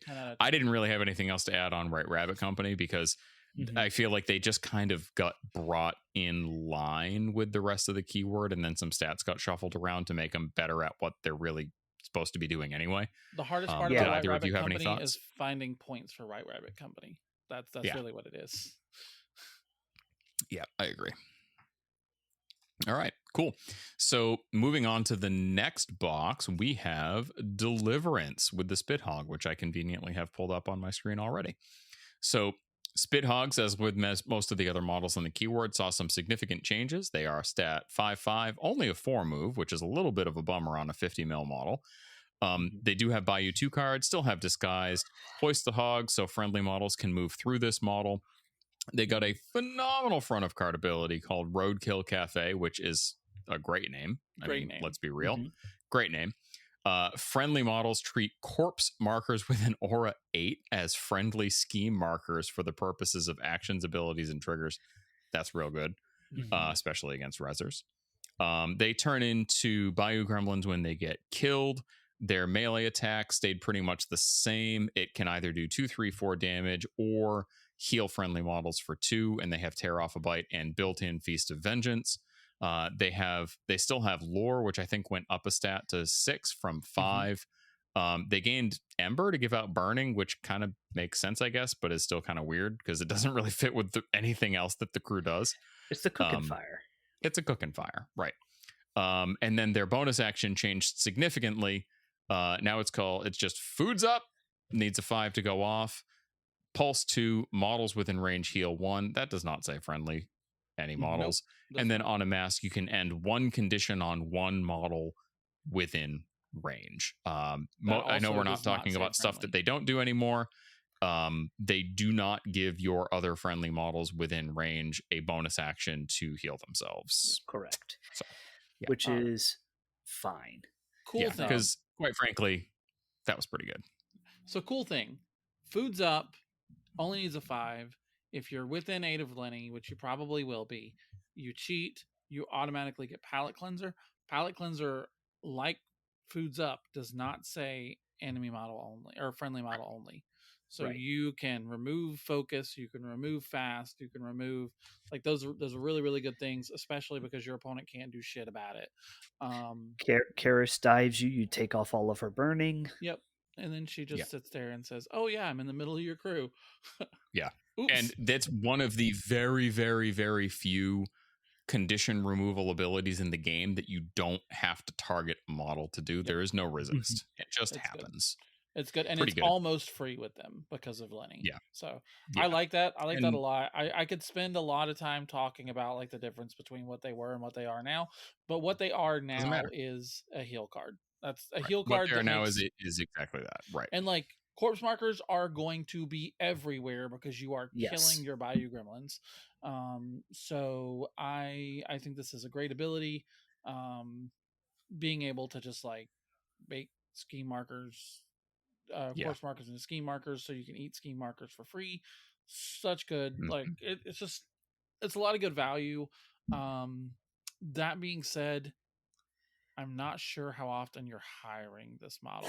This is the first model that I look at and go, probably, unless it's just a very, very, very killy crew, I'm probably not hiring this model at any point. I will say, in terms of hiring, that because Roadkill Cafe does not say friendly big hat models, there are a lot of other Bayou keywords that would love to treat corpse markers as scheme markers. Plus, the heals are like just not bad. They've always been kind of a decent heal option. So I can see a universe in some crews where they actually are even better as out of keyword hires than they were previously. I don't hate that too much. But I think in Big Hat, you're probably either replacing them or summoning them. Yeah. Oh, yeah. Yeah. I think we're going to see that with a lot of the rest of the minions, is that they are designed to be summon and or promotion targets, more so than just hires. Yeah, definitely. I mean, like, this is the quote unquote worst model we've seen so far, and it's still good. Still good. Yep. Still good. So let's move on to the worst of the worst models in the keyword, maybe in the game, but we still love them. And as we have in our call sheet notes, this model's a lifestyle, and that's the Bayou Gremlin. Yes. Bayou Gremlins are still minion 8. 8. You can have 8 of them. My goodness. Defense 4, willpower 3, 2 wounds. They have squeal, not built in. They have Bayou 2 card, insignificant, demise cannon fodder. They have a melee attack that is terrible, 1/2/2. They have the always eating trigger to remove a scheme marker, and they have Kabong for some extra damage and ending their activation. They have a 10-inch range stat 4 boomstick, 1/2/3 blast with wild shot. I got him, Pa. Push this model 3 inches towards the target on a mask. On its home, what if more powder? Gets an extra blast and pulses out damage to models within a 1-inch pulse of the Bayou Gremlin. And then screwed the hooch, discard a random card, and then draw a card on a crow. So Bayou Gremlins, probably not a super lot to say on them because their rules are not awesome, but they kind of feed into the way that the rest of the keyword plays. So why don't you two take it away? Hey, Jesse, I got a question for you. Sure. How many times has a random shot from a Bayou Gremlin hit a wild shot and murdered one of your models that you thought was safe? More times than I care to count, and that's probably one of the most frustrating things in the game of Malifaux. I would say the only thing that's worse than that is a young LaCroix, because they're only, I think, stat 3. So. Yeah.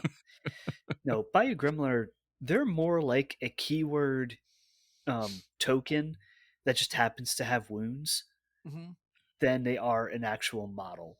You're going to summon them with all your demise effects and with som'er's summon ability. They're going to get in the way, they're going to die, and then recoup you cards. And in the interim, maybe they'll take a couple boomstick shots. Yeah, and these are the best ones to buy you 2 card with, because you just don't care. If it hits, amazing. If it doesn't hit, meh. You just you just shot. Like, and if your opponent has to cheat to stop a Bayou Gremlin shot, like, that's feels good. Quality. Feels real good. And with som'er 1, good. Like, you know, as we've already said, these guys are basically like printed value. If you spend a card to summon a model and a Bayou Gremlin, you have guaranteed that you recoup that card, maybe not on this turn, but on a later turn. And that's really important. This is on the table. They are cards in the bank. Yep. And if you manage to flood the table with 8 of these things, which is the size of most crews, by the way, 8 of them, that literally takes 2 turns of summoning if you have the right cards with som'er 1. And that's not taking into account any that you might have theoretically hired. Yeah. So, just friendly reminder for everyone.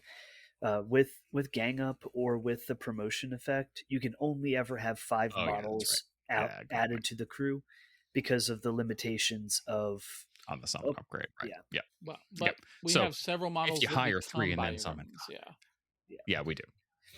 So it's a lot of models. It's a lot of weak shots, and the fact that they all have Bayou 2 card just means that you're never going to have to put a card into actually doing anything with these guys. unless there's something you really like need to get really done. you just want to focus, like on their turn you focus and then shoot, focus and then Yep. shoot, focus and then Or shoot. you And, double walk and break stuff because Yeah. you summon them and they have that bonus action. Like and if that's they that's die, the use if they're case. in your opponent's face, if they're engaging your opponent, being obnoxious, and your opponent kills them, that's amazing too. Like all of it is good. There's nothing about a 2-cost minion now that they can, as long as you're very careful about like when you activate them and how you activate them, there are no downsides to having this 2-cost model on your board, and that is fantastic. Yep. So moving on to the next box, we have Listen Up. We're going to go right into Old Cranky, and this is where some people start to get a little salty. So yeah, just be forewarned. Oh boy. So Old Cranky is 4 defense, 6 willpower, because sure, why not? He's only cost 5, which is great. He's only 4 move, but as we'll see, that doesn't super matter. He has Bayou 2 card. We're going to skip that second ability for a sec. Then he has Hard to Kill, and then he has Reactive Thinking. Crews containing this model receive a positive flip to initiative flips. I think that's the only instance of that in the game. It is. Then his new one is You Can Handle It, Sonny. After a friendly big hat model within 8 inches, not aura 8, just 8 inches, is targeted by an enemy attack action, this model may discard a card to make a friendly big hat minion of cost 3 or less, so that means Skeeters or Bayou Gremlins, that are within 4-inch aura of the target, the new target of the action, ignoring range, line of sight, and targeting restrictions. Unlike Take the Hit, the model does not get put into base contact with the model that it's quote-unquote taking the hit for. Yeah. That ability as we've is talked gas. about, it's gas. It's straight up fire. As we've talked about, there's a lot of Bayou Gremlins, there's a lot of Skeeters. Now, the Skeeters may or may not be near the action, but the Bayou Gremlins most assuredly are going to be. As long as you have cards in your hand, your opponent's going to have to attack the Bayou Gremlins. Yeah. I can see a world where your opponent attacks, you force him to attack the Bayou Gremlins, and then he cheats down the attack to make sure that he misses and doesn't kill the Bayou Gremlin, so that you don't get to replace the card that you used to actually pass the attack off. And then it turns into a weird game of who can cheat lower, because Bayou Gremlins are only stat 4 defense. But then, like, that's also fine too, though. If they cheat a card down and they cheat a card out of their hand, like you're still, I know, kind of winning. Like they didn't attack the model that they wanted to, and they wasted a card out of their hand, which could have been used for other purposes, maybe. Pretty funny. Yeah. Old Cranky is good. Old Cranky would be worth 5 points if you just had the front of his card. But we have a backup card indeed. He has Fancy Cane 2/3/4 with the hold down trigger, which is the same thing he had before. He gained a new attack action, 8-inch range, stat 5 on willpower, not a projectile. Target suffers damage equal to the difference in the total cards of this model's control hand and its maximum hand size to a maximum of 3. Yikes. With the get in there on a mask, friendly minion within a line of sight of the target may push 3 inches towards the target. It is worth noting that one of the models that we're going to be talking about very next has a distraction aura, which can put your opponent on a negative flip on willpower duels. So in the right circumstances, Old Cranky can just straight up drop like 6 damage on something in an activation when they're on negative flips, which is gross. Yep, it's good stuff. On a bonus action, he has Give Me a Hand Kid, range 1, stat 5, needs a 5 to go off. Target a friendly model that has not yet activated this turn. At the end of the target's next activation, place this model into base contact with the target.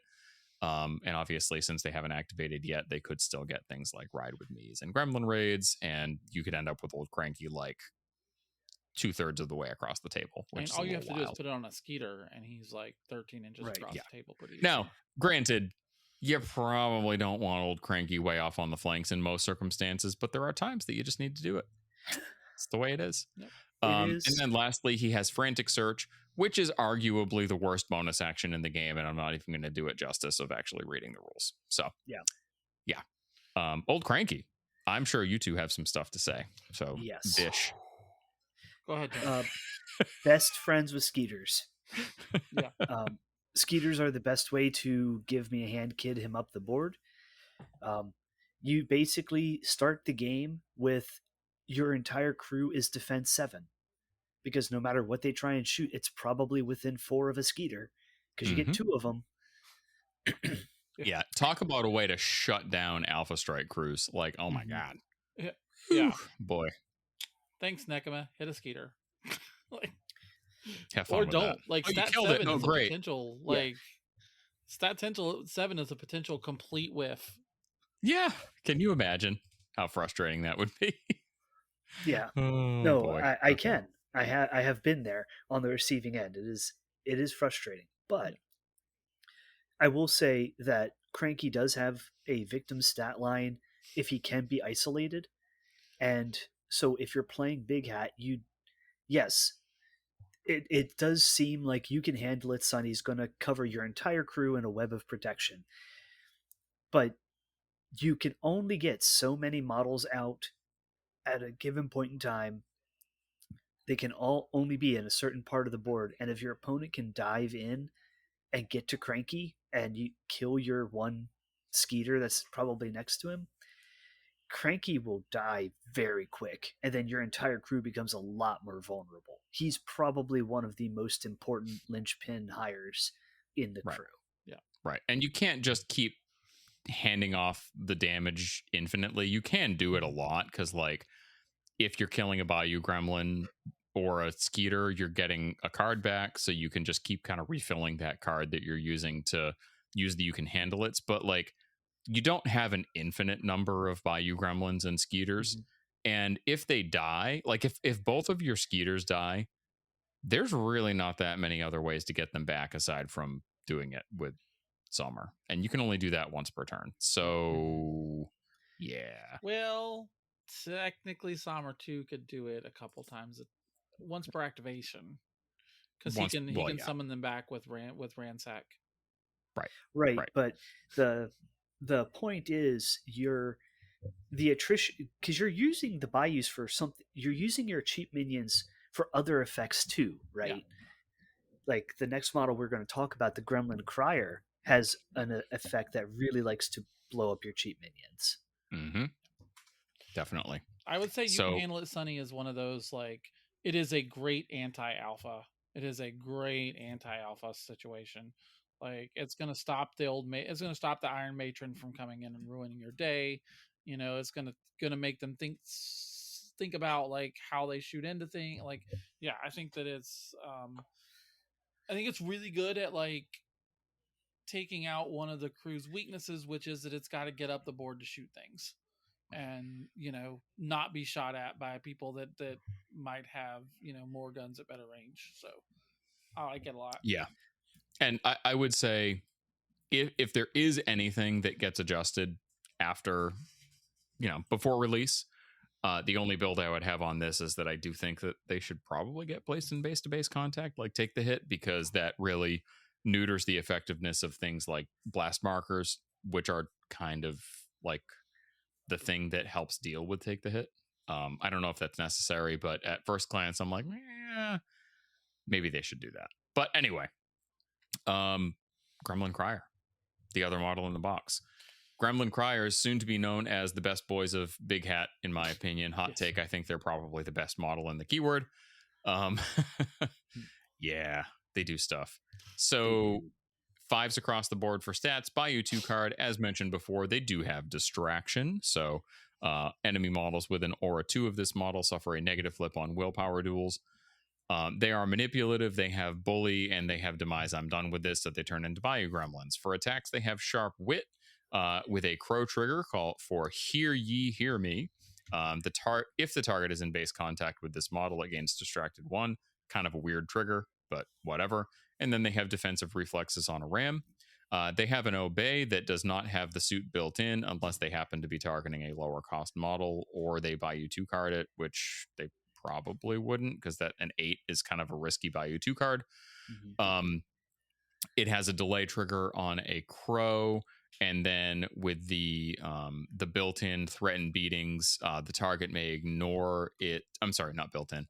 With the mask, for threatened beatings, the target may ignore being engaged and its insignificant ability when resolving the generated action. Very similar to Secret Mission. Pretty slick, except it doesn't last until like the start phase. It's just for the action. And then their bonus action, a new declaration, needs a 5 to go off, range 12, friendly big cat only. Target pushes 2 inches on a tome. Oh, let me say this. All of these triggers kill the target. Straight up. On a tome, drop a scheme marker into base contact with the target. On a crow, all enemy models within pulse 2 must pass a TN13 defense or suffer 2. And then on a ram, for the greater good, my favorite of them, one other friendly model within aura 2 of the target gains focus 1 and shielded 1. So these guys are kind of great. What do you guys think? Oh boy. Okay, so yeah, they are the absolute backbone of the crew. And now that they're stat 7, their bully targets get even better. I mean, it's still not like ubiquitous. They're still not Cost like 7, bullying right? the biggest, Cost 7, not stat 7. Yeah, there you go. Cost 7. Yeah, they're still not bullying, the big beaters of the table. But 6 and under minions getting bullied is really, really good. I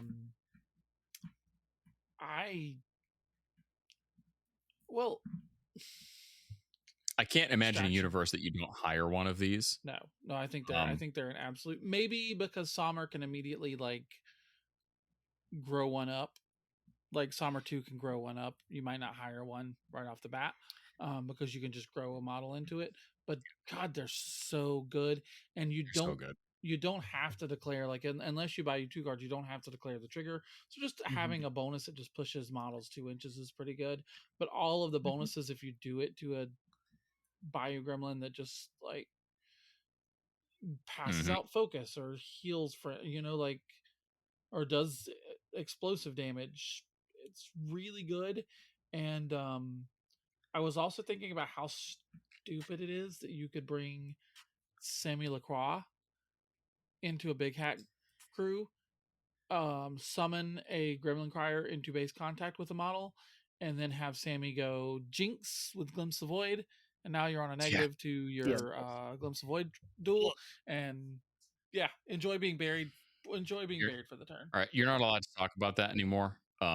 That's degenerate, and it is degenerate. The question is do you, because they have manipulative now and they're a little more protected, do you bring one of these with Zoraida? I think it brings Zoraida as a second master into som'er. Or bringing Zoraida into second master of som'er, because and we're not allowed to talk about that. Because what's better than giving Lenny how many coordinated attack and obey attacks? Holy cow! You hex a target on when it's on negatives because you summon the crier in on it with som'er, and then coordinated attack to hit it with Lenny, and you do that 3 times. Dude, just having a distraction model that you can put near something that you want to obey and make them at a negative flip. Oh my god! And you've got Tanky near to make them not just die. Right. So that's what I was going to say. Granted, Gremlin Criers are probably the easiest to kill model in this entire keyword. They are stat 5 defense and willpower. They have 6 wounds. Manipulative doesn't even really count because there's so much focus. But yeah. They're so good, and they're probably the most exploitable model. Like, this is the most shenanigan-y model in the keyword. I think for me, this is one of my favorite summons with som'er 1. Just because, like, if you need to do fighting, I like to bring the good old boy. But if there's a super scary model that I need to shut down, you summon a crier on it, and then you expert shot to give the crier that free, slow, sharp wit attack. And then, happen to have a crow in hand, so now you can slow and distract the enemy model at range. That seems to me my favorite use case for them offensively. You know what's real gross now that you've talked about Zoraida and you've opened that fucking can of worms? Zoraida 2 with the stupid Gupify trigger on her melee. God damn it. Or Gremlin Crier in a Brewmaster crew, because Brewmaster 1 has 1, 2, 3 willpower abilities, plus Fingers, who has willpower abilities. Haven't they had distraction all along? This is not a They new have, ability. but they have. Why have but we they, not thought of these things? Because they didn't have manipulative. They had the one that made you discard a card, and that was intimidating not nearly authority. As good. Yeah, that wasn't really as not good. nearly as good. They are so much better protected now. And I think when you do it, if you do it in like Brewmaster, granted, if you out of keyword hire them, they're gonna die. Yeah, and they're 8 points, and they're gonna die. But like, they you just need them for the one turn where they just gum up every single works and let Brewmaster do his thing. It's so good. Okay, we can't. We're moving on. We're not talking about Gremlin Criers. I don't want to get them nerfed. Hootenanny. Hootenanny. Georgie and Olaf. Really my personal. Change. No, they really didn't change. There's not that much we need to talk about on these. There's almost nothing that changed on these models aside from adjusting stats because they don't need buy you 2 card in the old Gremlin general anymore. I don't think that anything else here changed aside from the fact that they got break stuff, and now Who Runs Gremlin Town is keyword locked to Big Hat only, which is probably a good thing.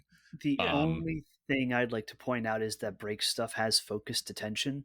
Yes. So if you have a 5 or better of tomes, now you can put 12 cups on Lenny, you can put 12 cups on som'er 1, and Georgie and Olaf, and all 3 of them can easily get focused up turn 1 if you're in a scrap. The only thing I'm really disappointed about with Who Runs Gremlin Town is that because it's minions only, the only minion that I really seriously want to focus up are good old boys. But if you hit them with Who Runs Gremlin Town before they've walked, then they don't benefit from swagger. So there's kind of like some weird anti-synergy there. Yeah, I literally don't see a world that you almost ever use Who Runs Gremlin Town. I think it's a garbage ability the way that it's written. Granted, I think that making it not minions would probably be too good because you don't want to just give free focus to Lenny. Like, it's a weird ability. I think it's at this point kind of a flavor ability. I can't really see using it that often unless it's like mid game, like turn 2, turn 3, turn 4. If you have some good old boys out, you don't necessarily want them taking walk actions at that point. You want them charging or attacking. So at that point, it makes sense. But you also don't really want Georgie and Olaf near them. So question mark? I kind of think it is better if you're hiring like 1 or 2 criers and they're staying near Georgie and Olaf, just because that target number 8 obey is, that is a real card. Sure. So hopefully flipping it with the focus can, mitigate that. Yeah, fair enough. For sure. I'm on board with that. So, any other thoughts on G&O before we move on? They're a solid higher as a 6 stat 12-inch 245 crit strike gun in a lot of different places. Like, it could just be that you want to spend 9 points on a fairly decently hard to kill gun turret. Like, I mean, legitimately, these guys are like, as a turret, they are difficult to stop because you can't just engage them. They can still shoot. They still have hard to kill. They're stat 6 defense. Like, their gun is solid. They have a crit strike. I've always kind of liked them as an out of keyword hire. I think that it's a little bit of it's a little bit tough competition because now they're up against Auntie Mel. But yeah, I can see, I can see them being hired out of keyword. The trick is, might take them. Yeah, I think Zoraida is a good pick for sure. Because in Zoraida, you could take these guys, you could take Mel, and you could take Jeb, and just have like 3 really gross guns. Like, it's most of your points, but you got a crap ton of good guns. Yeah, and that's one of those things without a keywords these days, especially once the next book comes out, because we've already seen some of the new models that are being spoiled. It's really going to turn into a how do you spend your points kind of mini game. Lots and lots and lots of good options, but I think in some circumstances they're definitely good. I think the thing that holds them back a little bit in my eyes is that they are a good gun, but natively they don't have any way to ignore concealment or cover or friendly fire. Yeah. So to my mind, that makes them a little tricky to use, but we shall They see. need focus. They very much need focus. Very much need focus. Yeah. If you're shooting without focus, then you're probably doing it wrong. Yep. So Banjanistas, I know that I know that at least Maeve has a bit of a love affair with these models, and I'm sure Jim's going to make his opinion clear just in a moment. But yeah, Banjanistas, they used to suck, and now they kind of don't. Yeah. Stat 5 across the board, Bayou 2 card, hard to kill. Demise, I'm done with this, to turn into a Bayou Gremlin, and then Hootenanny, which is the same as it was. Friendly models that start their activation with an Aura 4 may discard a card to gain Shielded 2. I don't know how often that actually gets used because there's a lot of card pressure in this keyword, but that's just me editorializing. Yeah. But also when it does, it's good. When you need a model to be saved, that Shielded 2 could come in handy. Their melee attack sucks. It does have a moderate 3, which is nice. I don't know that it had the built-in reposition before. Maybe I'm just misremembering. So it does have a built-in reposition, which is pretty darn good for a 5-stone minion with no other defensive tech. Biting Insult is the same as it is on some other models. Importantly, if the target has not activated this turn, you gain a pass token, which is pretty slick in a crew that has a boatload of models. You don't usually get to see those. And of course, it gives out Distracted, which is a great way to help defend your little squishy models. On a Crow, they got End a Condition on the target. On a Tome, they've got Love Hurts when resolving target suffers 2. Then they have, I'm going to skip the next one because it's bonkers. They have Pluck the Strings, which is the same that it always has been. Basically, it benefits, it pulses out Distracted with a moderately high TN13 willpower duel on a 4-inch pulse. And if you have multiple Banjanistas, then you can have them kind of chain Pluck the Strings bonus actions off of each other, which is pretty slick. New ability, the right tune. I'm just going to go ahead and say it. This is the best version of Analyze Weakness that has ever or will ever be. Yes. It's amazing. So it's only range 4, stat 4, so it needs an 8 to go off. That is not a cheap card. Target a friendly model that shares a keyword with this model, so they only have Big Hat, so that's it. Once per turn, choose the following: Armor, hard to wound, or hard to kill until the end phase. When the target declares an attack action, that action may ignore the chosen ability. If it does so, the action cannot declare triggers. Because this crew is so heavily trigger focused, that's a significant downside. But if you the right tune on Lenny with his 3-4-5 damage track and easy access to focus, and he's ignoring any of those things, it's pretty good. Yeah. Bayou, I don't think has a right to say that it has a problem with armor anymore. If you play Big Hat.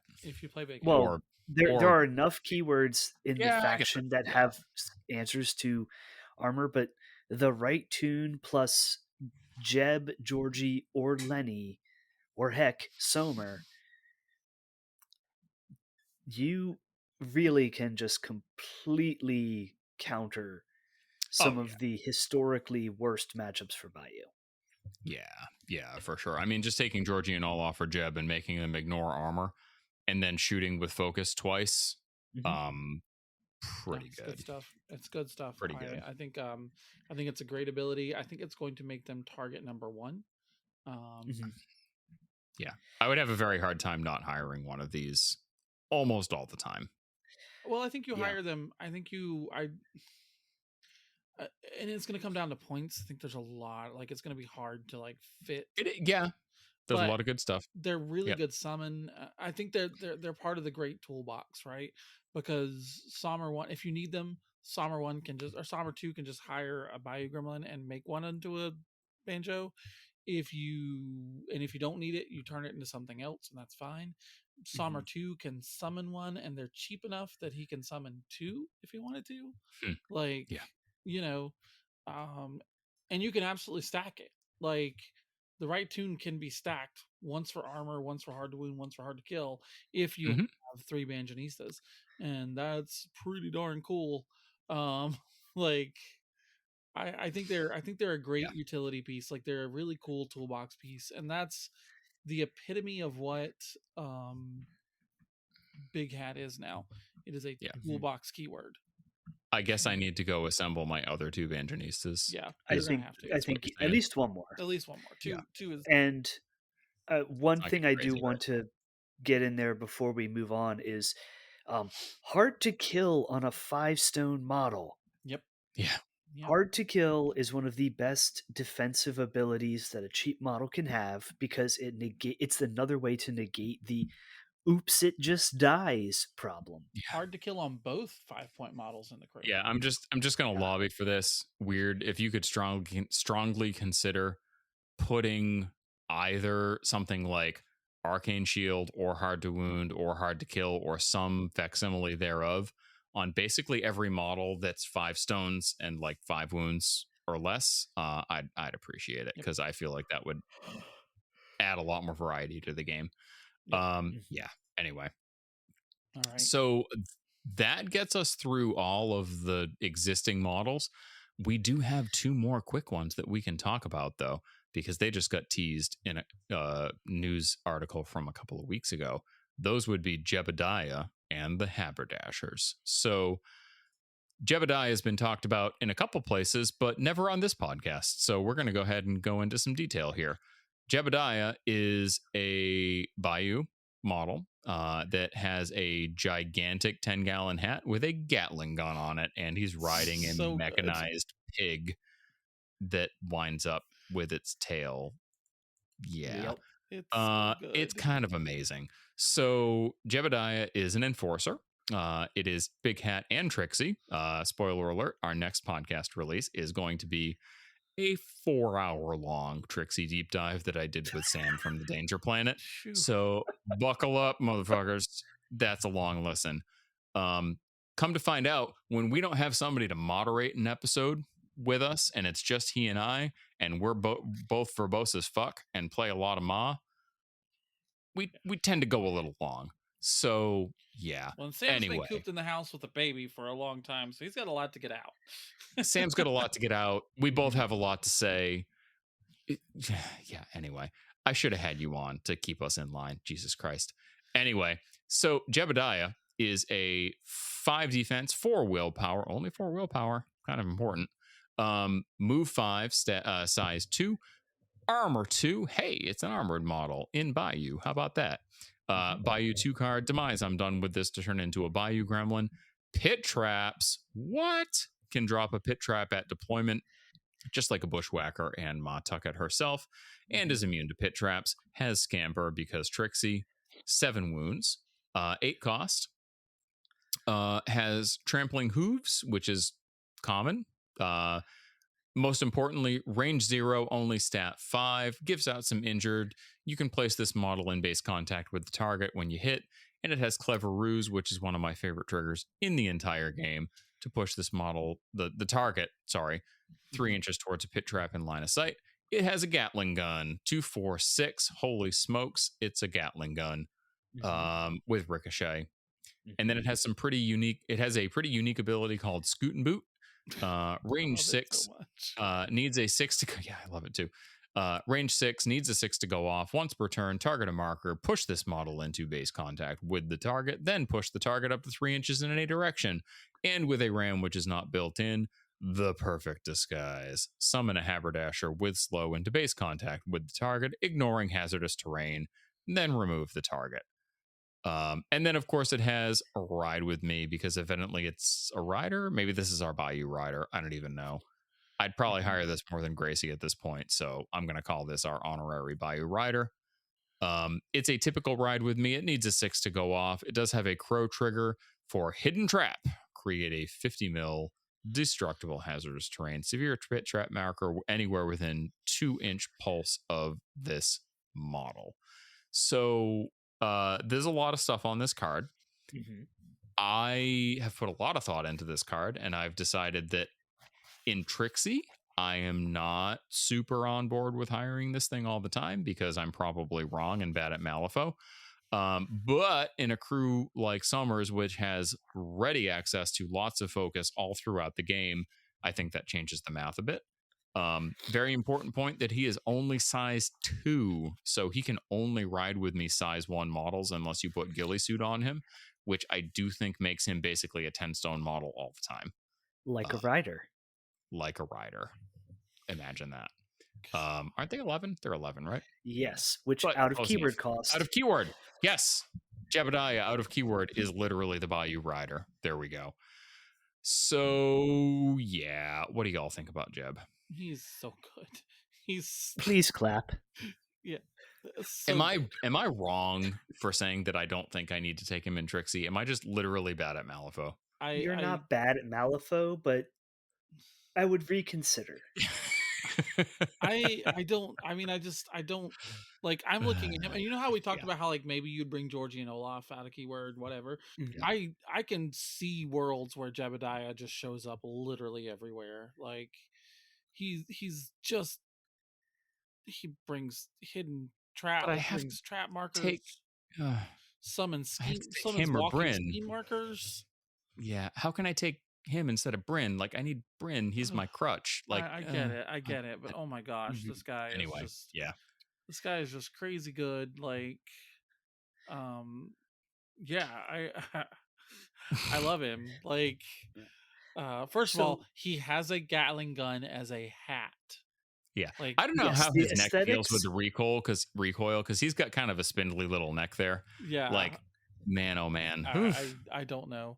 But we should probably talk about haberdashers to really get the we should talk about haberdashers before we get too deep into the weeds here. So haberdashers are his little minion. I happen to love these guys. So cute. They are Big Hat and Trixie. Cost 3, minion 3, 5/4/5.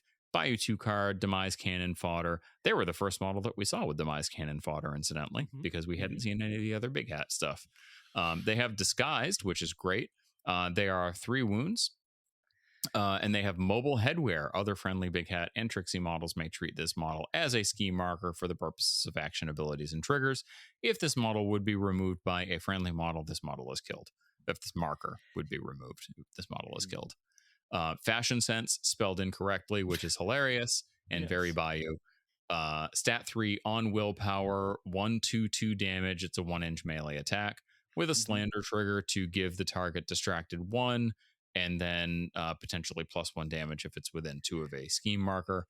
It has a boomstick, which it counts as. So it's always, if another haberdasher is near, then you would count. So you can kind of gang up on people and there you go. Be silly. Boomstick is the same attack that Bayou Gremlins have. Big thing with these guys is that they have the Screwed the Hooch trigger, which is the same one we've seen in a few other places. Discard a random card, then draw a card. And then Clever Ruse, which, as I have already said, is one of my favorite triggers in the game. Not just because of the name, but because it's real effing good. They have Scuttle, which is on a few other models, Hermits, and maybe some other stuff. Remove a marker, push this model up to its move in any direction. Important thing is, since these are Big Hat models, and this doesn't require a flip, it basically just lets you summon free Bayou Gremlins in Som'er 2 all the time, which is great. And then the last ability they have is called Hat Trick. This action cannot be taken the turn the model is summoned. Drop a scheme marker in base contact with this model, then this model is killed, which also takes a pass token from your opponent and gives you a card. Pretty cool. So good. They can basically just walk on the turn they're on the turn they're summoned. They just scuttle or they move up 10. And then the next turn, they move up 10 more and blow themselves up and become a scheme marker in anywhere you want them to be. They're so good. There's a lot you can do with these models. Yeah. I think you get some really good mileage out of Lootmonger. And you want to know something degenerate? Oh, I'd love to. Please. So you take a Gremlin Crier, right? Here you and you stick it next to somebody. And then you go and attack them with Fashion Sense, and you get free slanders because you have Lenny nearby. So you're getting reliable 2/3/3 damage from your 3-stone summon that also hands out Distracted. And your opponent's on negatives to resist because, of course, they are. It's disgusting. I hate it so That's much, funny. and I love All it. right, so I'm going to say, important note, you can only buy a 2-card once per activation. Correct. Yeah, you're probably getting at least one Slander off with that. Yeah. No, they're so good. They're so good. Unless your opponent flips like my opponents do whenever I use Woku Raiders, that they can't cheat the attack flip against, and then they just flip two high 12s anyway, yeah. every time. And then they flip 2 12s against your 3-stone summon. Well, I know that. but I mean, and the thing is, wind out once of the again, haberdasher sail. Stop. Yeah. The thing is, once again, demise cannon fodder is what makes them usable. Like, you can reliably summon them, and you don't. If they die, they get you a card back, and you don't lose activation control for it. Very important. I love these guys. I think Jebediah is pretty important for the crew because Ride With Me is a big deal. We have Lenny for Toss, but like the problem with Lenny and Toss is that if Lenny tosses 2 things, he has not moved up the board, and he is a melee model that wishes to move up the board. So having another model that can help displace other models, very important. Yes. I don't think the pit trap interactions are as always going to be good, but there are. No. I mean, there's Come With Me on You're Coming With Me on Skeeters. There's Shove Aside on Lenny. There's Pig Sticker. There's Shove Aside on Lootmonger. Yeah. There are ways that could potentially be really, really nasty. Yeah. Yes. I think the Clever Ruse is really going to be coming up a lot more frequently in like a Matocket crew. I don't think it's going to come up super often here, but yeah. No. Yeah, there's not an insignificant number of offensive displacement and movement tricks that get a lot nastier when you have a pit trap in the mix. Yeah. Like, I could easily see like Jebediah having a pit trap next to him because you've done the Ride With Me, and then you White Rabbit a model and pull it towards Jebediah, give it staggered, and now it's staggered in the pit trap, engaged with Jebediah, and things just aren't looking great for them. Yeah, and the thing with Jeb too is that like that's a model that you basically just crutch on all of your card draw from. I mean, all the different ways that this crew can give you card draw until you get that 6 crow so that you can reliably get the hidden trap off. Yeah. Pretty much every turn. Because if you don't, then you've got an enforcer that needs a 6 crow, and it becomes a lot less reliable. I mean, but I think I also don't think you're always necessarily worried about the trap. No. No. It just depends on what you're doing. The Ride With Me on its own is really good. And here's another model I think that like is really, really fun with once again, Jebediah seems actually kind of cool in Brewmaster because he can pull Brewmaster up. Especially Brewmaster 2, he can Ride With Me Brewmaster up because he has the upgrade because you took the upgrade because you're a smart person. He can drop a pit trap down, and then Brewmaster can start punching people and pushing them in and out of the pit trap, plus pinging them for like his ability and like real stupid shit real quick. How do I fit Jebediah out of keyword with ghillie suit plus a whiskey golem in the same crew? You just do it. You just do it. I guess I just make it happen. You just make it happen. We don't think about these things. We just go. We just go.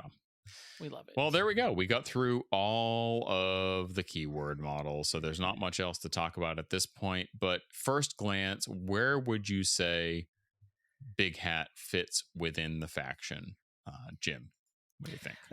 I think they're a generalist crew that is scheme pool dependent, in that if you have 3 or more schemes that involve scheme markers, they become a really good pick. And if it's just kill or be in a certain position, I think other parts of the faction have tools that are a bit stronger there. Mm-hmm. I will agree with that. I think you definitely want to make sure if you're bringing them that there is a scheme marker pool. You're not going to want to bring them for like long range strategies.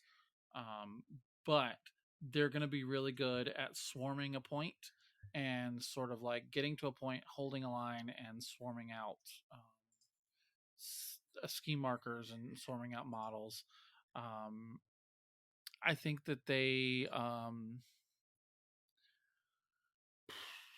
I'm not going to say that they are top of the bayou after this. I still think that most of the time Trixie is going to be a better pull. Just because Trixie is real strong. But I think if you really just love the way this crew works, and B, have the time to put into making sure you understand all of the options that this crew can bring, because one of the things that has not changed from the old version to the new version is that this crew is going to take time and some dedication to figure out how it works, and to play in a reasonable amount of time to not feel like you're slow playing your opponent. Yeah, I think it's going to be probably a little while, or folks that have managed to get a lot of reps in before we start seeing something like this at like a clock tournament. Well, because it does strike me as a crew that's going to take a long time to play.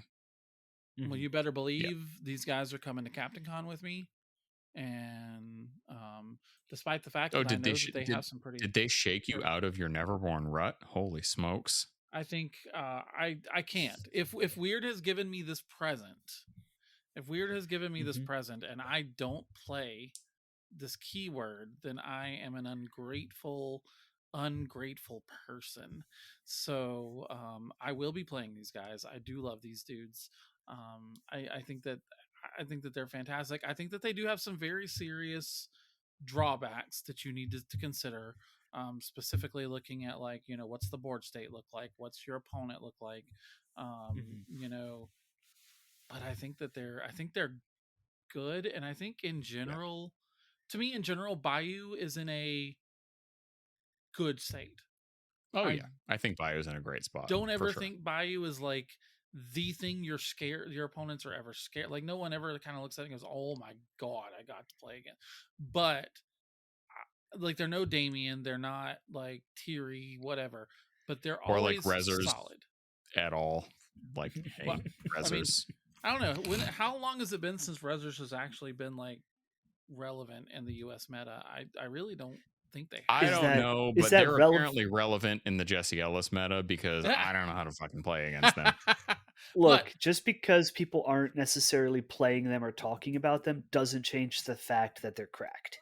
But I do think that som'er is, despite the fact that you have Spithog to make course markers, I do think there are some good Rezzer options against som'er. So I don't know that he is going to ever really go in very often against Rezzers. Yeah, we were talking in chat a little while ago about Thunders being a real fucking sketchy matchup for this crew. Terrifying. Like, Raijin dunks on this crew. Oh my god. But real bad. But I think that in general, like, they're they're up there with the rest. They went from solid last, never want to play them competitively crew to, if you like them and you like what they do and the pool really fits what you want it to do, take them. They're good. Yeah. But they're not a crew that you can just reach off the shelf and play. I feel like you can figure out Ma pretty quickly. You can figure out Zip pretty quickly. Even Wong, you can figure out after a couple games of like, okay, this is what it is.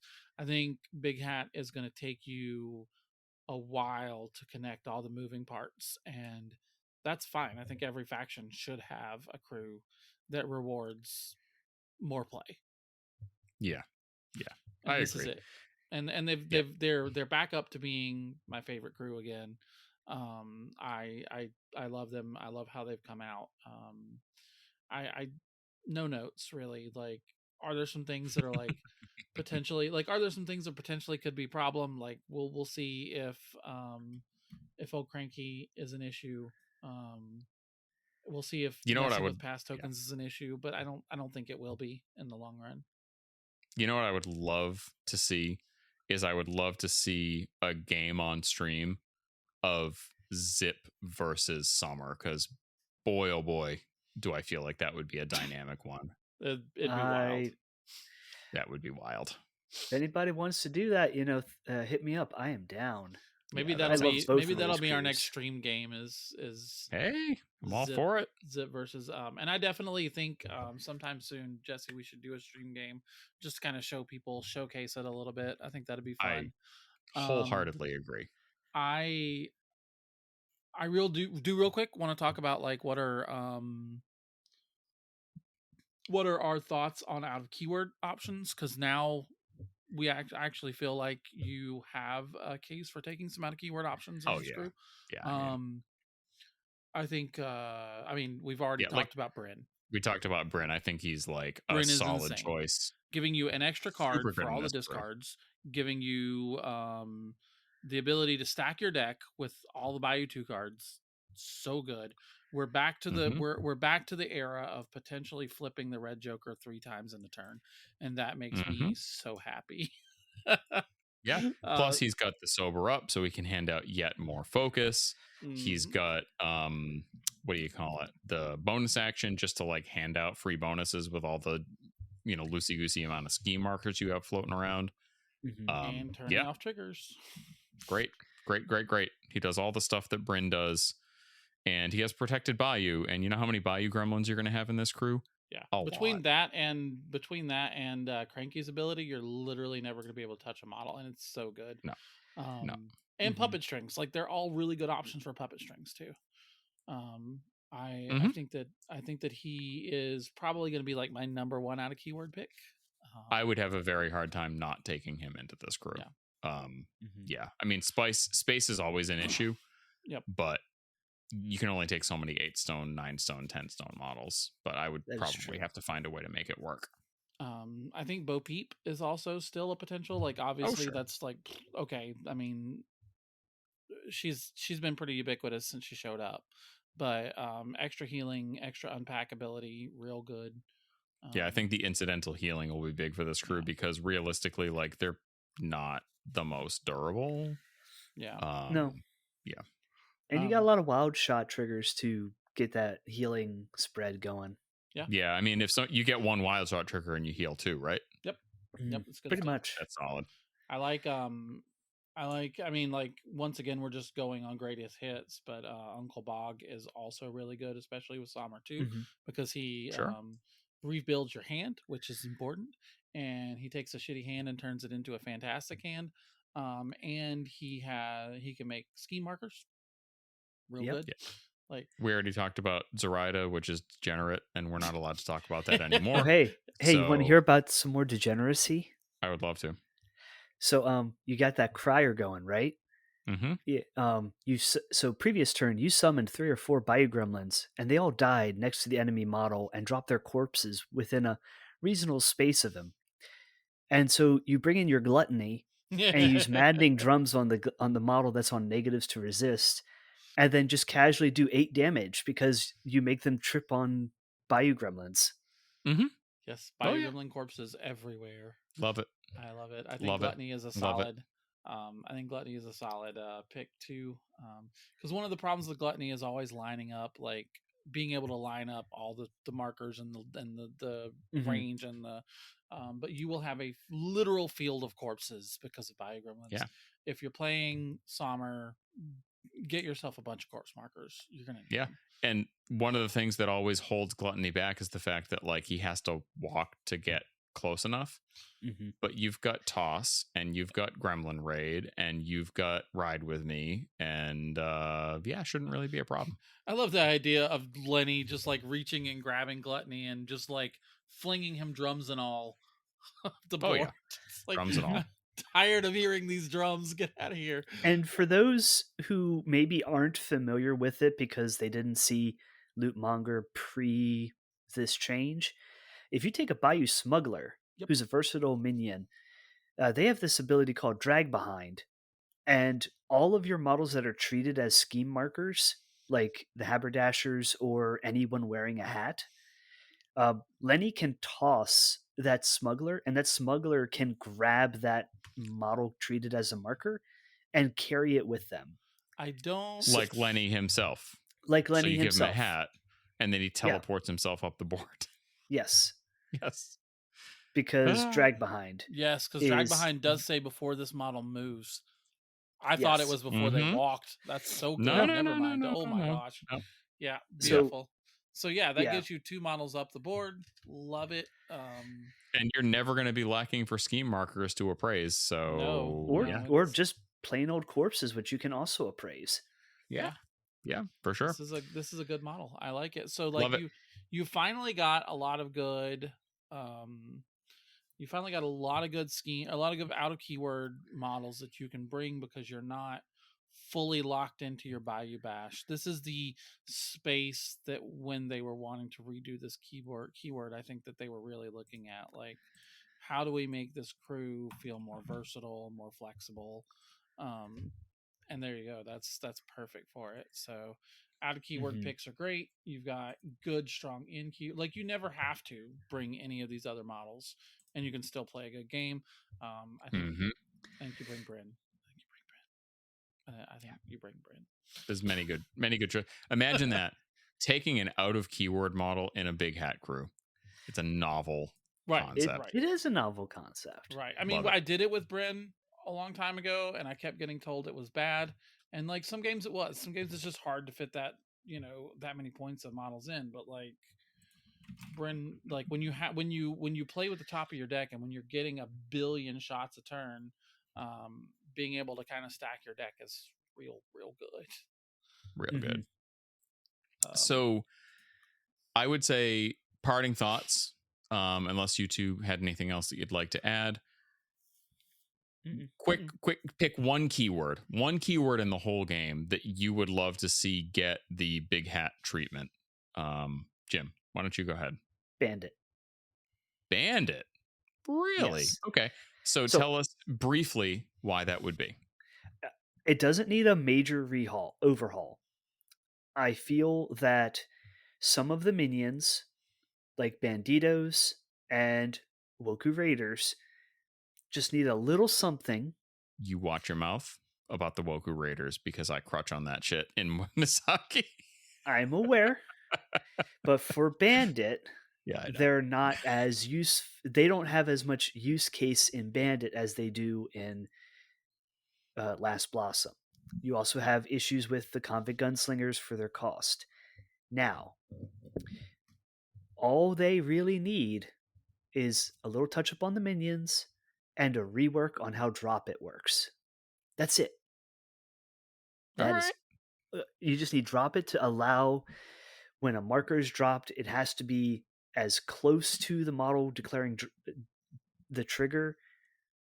And now Parker's perdition works. Now all the things I care about scheme markers you don't do the oops, I dropped the marker on the exact opposite side of me so that no one but the one thing can see it nonsense. Imagine that. Yeah. That's it. Bandit. I can dig that. Maeve, what do you got? Witchling Witch Hunter. So I will go on record. I think that's a good one. Sure. I will go on record here, and I've said it in many spaces before, and I will keep pounding this drum until we get to M4E. Split keywords are annoying as shit. And one of the two places I think you see it in the worst amount of anti-synergy is Elite Mimic and Witchling Witch Hunter. I would love to see both those keywords get consolidated. I would like to see both of them, that consolidated keyword, have an actual keyword ability that works for all the models in the keyword, that actually does something for, because Drawn to Pain does not do it, right? Like that's it's not a good keyword ability, and yet it kind of is their like default keyword ability. I would just love to see them work the way it feels like they're intended to work, because the whole keyword just kind of feels like it's this sort of mix mash of like, it just happens to have some burning synergy, so we threw it in here. And Sonya 1 is sort of poorly designed. I think they were really, like, when they made her, I think they were really worried about what second edition Sonya was, because second edition Sonya was an absolute monster. And while she is a monster lore wise, she's a horrible monster, like absolute war criminal. I think that Sonya 1 now, they were so conservative with her that she doesn't have the support from her keyword to do what she wants to do. So I would love to see those models. Like, she has a 5-point model that's completely useless. Nobody ever takes stalkers ever. There's like 3 or 4 7-point models in her crew, so some variation in like stats would be good, because it's very hard to make a crew when all of your models cost the same points. I would just love to see that whole concept of split keywords fixed to not work against each other as badly as they do. Cool. There we go. I would say for me, I'm just going to go on record and say I don't feel like there are very many keywords in the game that were in as bad a state as som'er, or really anywhere close to it. I'll agree. He was just bad, like bad. I would say if there's any keyword that I feel like needs a significant amount of work, it's probably going to have to be elite and mimic. Mm-hmm. I don't have any personal experience playing against them. I don't have any personal experience playing them. I have played against them numerous times, and I know that they're a keyword that really struggles, especially in guild, because you can't crutch on just super strong out of keyword Neverborn minion hires. But yeah, I would say that they really need a lot of work, and it doesn't just go down to a couple of abilities on a couple of cards. It's really a keyword wide issue. The reason that Lucius 2 is so good is that you don't need any of the other models in his keyword to make him good. That's why he gets hired as a second master all the time. Yeah. I mean, arguably they do have one of the strongest minions in the game. Yeah. Lawyers are super good. Lawyers in literally any faction would be nuts. I think lawyers are too good and need to be brought down a peg, and then basically everything else on the keyword. But if you crush lawyers right now, the keyword would be unplayable. Yeah. You need to adjust everything else up while you bring lawyers down a little bit. Yeah, I mean, part of the mimic problem is the mimic ability. It's hard to build around. It's hard to you've got to readjust the entire faction based on access to that ability. Yeah, I mean that's why they fixed 46. Agent 46 and they still have access to mimic with Doppel, and it's a problem. Yeah, and once again, split keyword is also an issue there. Split keyword for sure. Honorary mention Frontier. Maybe Frontier I has a couple models that are just kind of like completely. I guess like birds are literally never ever used.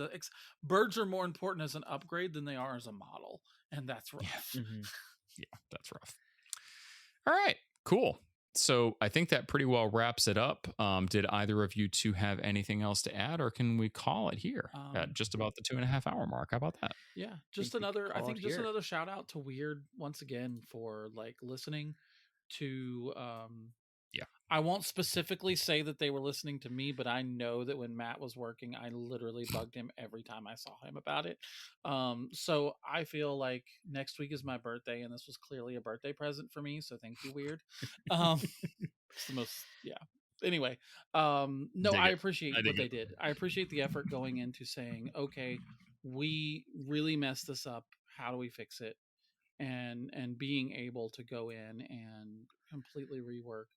And instead of just fixing a model here or there, we just reworked the entire thing. And I think that was such a elegantly done process, as opposed to, trying to patch fix over and over and over again. Because I think that sometimes patch fixes work really well. Like with McMorning 2, that was a really quick patch that needed to be done. Yeah. But this was more elegant, and I really appreciate giving me back the keyword that I love the most.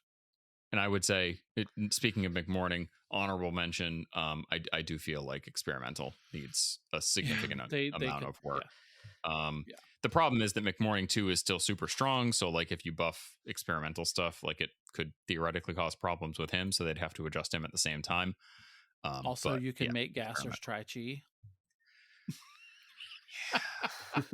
They're gremlins, goddammit. And on that note. Thanks everybody for listening. Thanks to my guest for joining us. as always, sorry, I screwed that up already. I'm just going to keep this in. What's the outro line? God damn it, I'm blanking right now. Something about keeping your conversations boring. Oh yeah. There we go. Stay weird. As always, keep your conversations boring and stay weird, folks.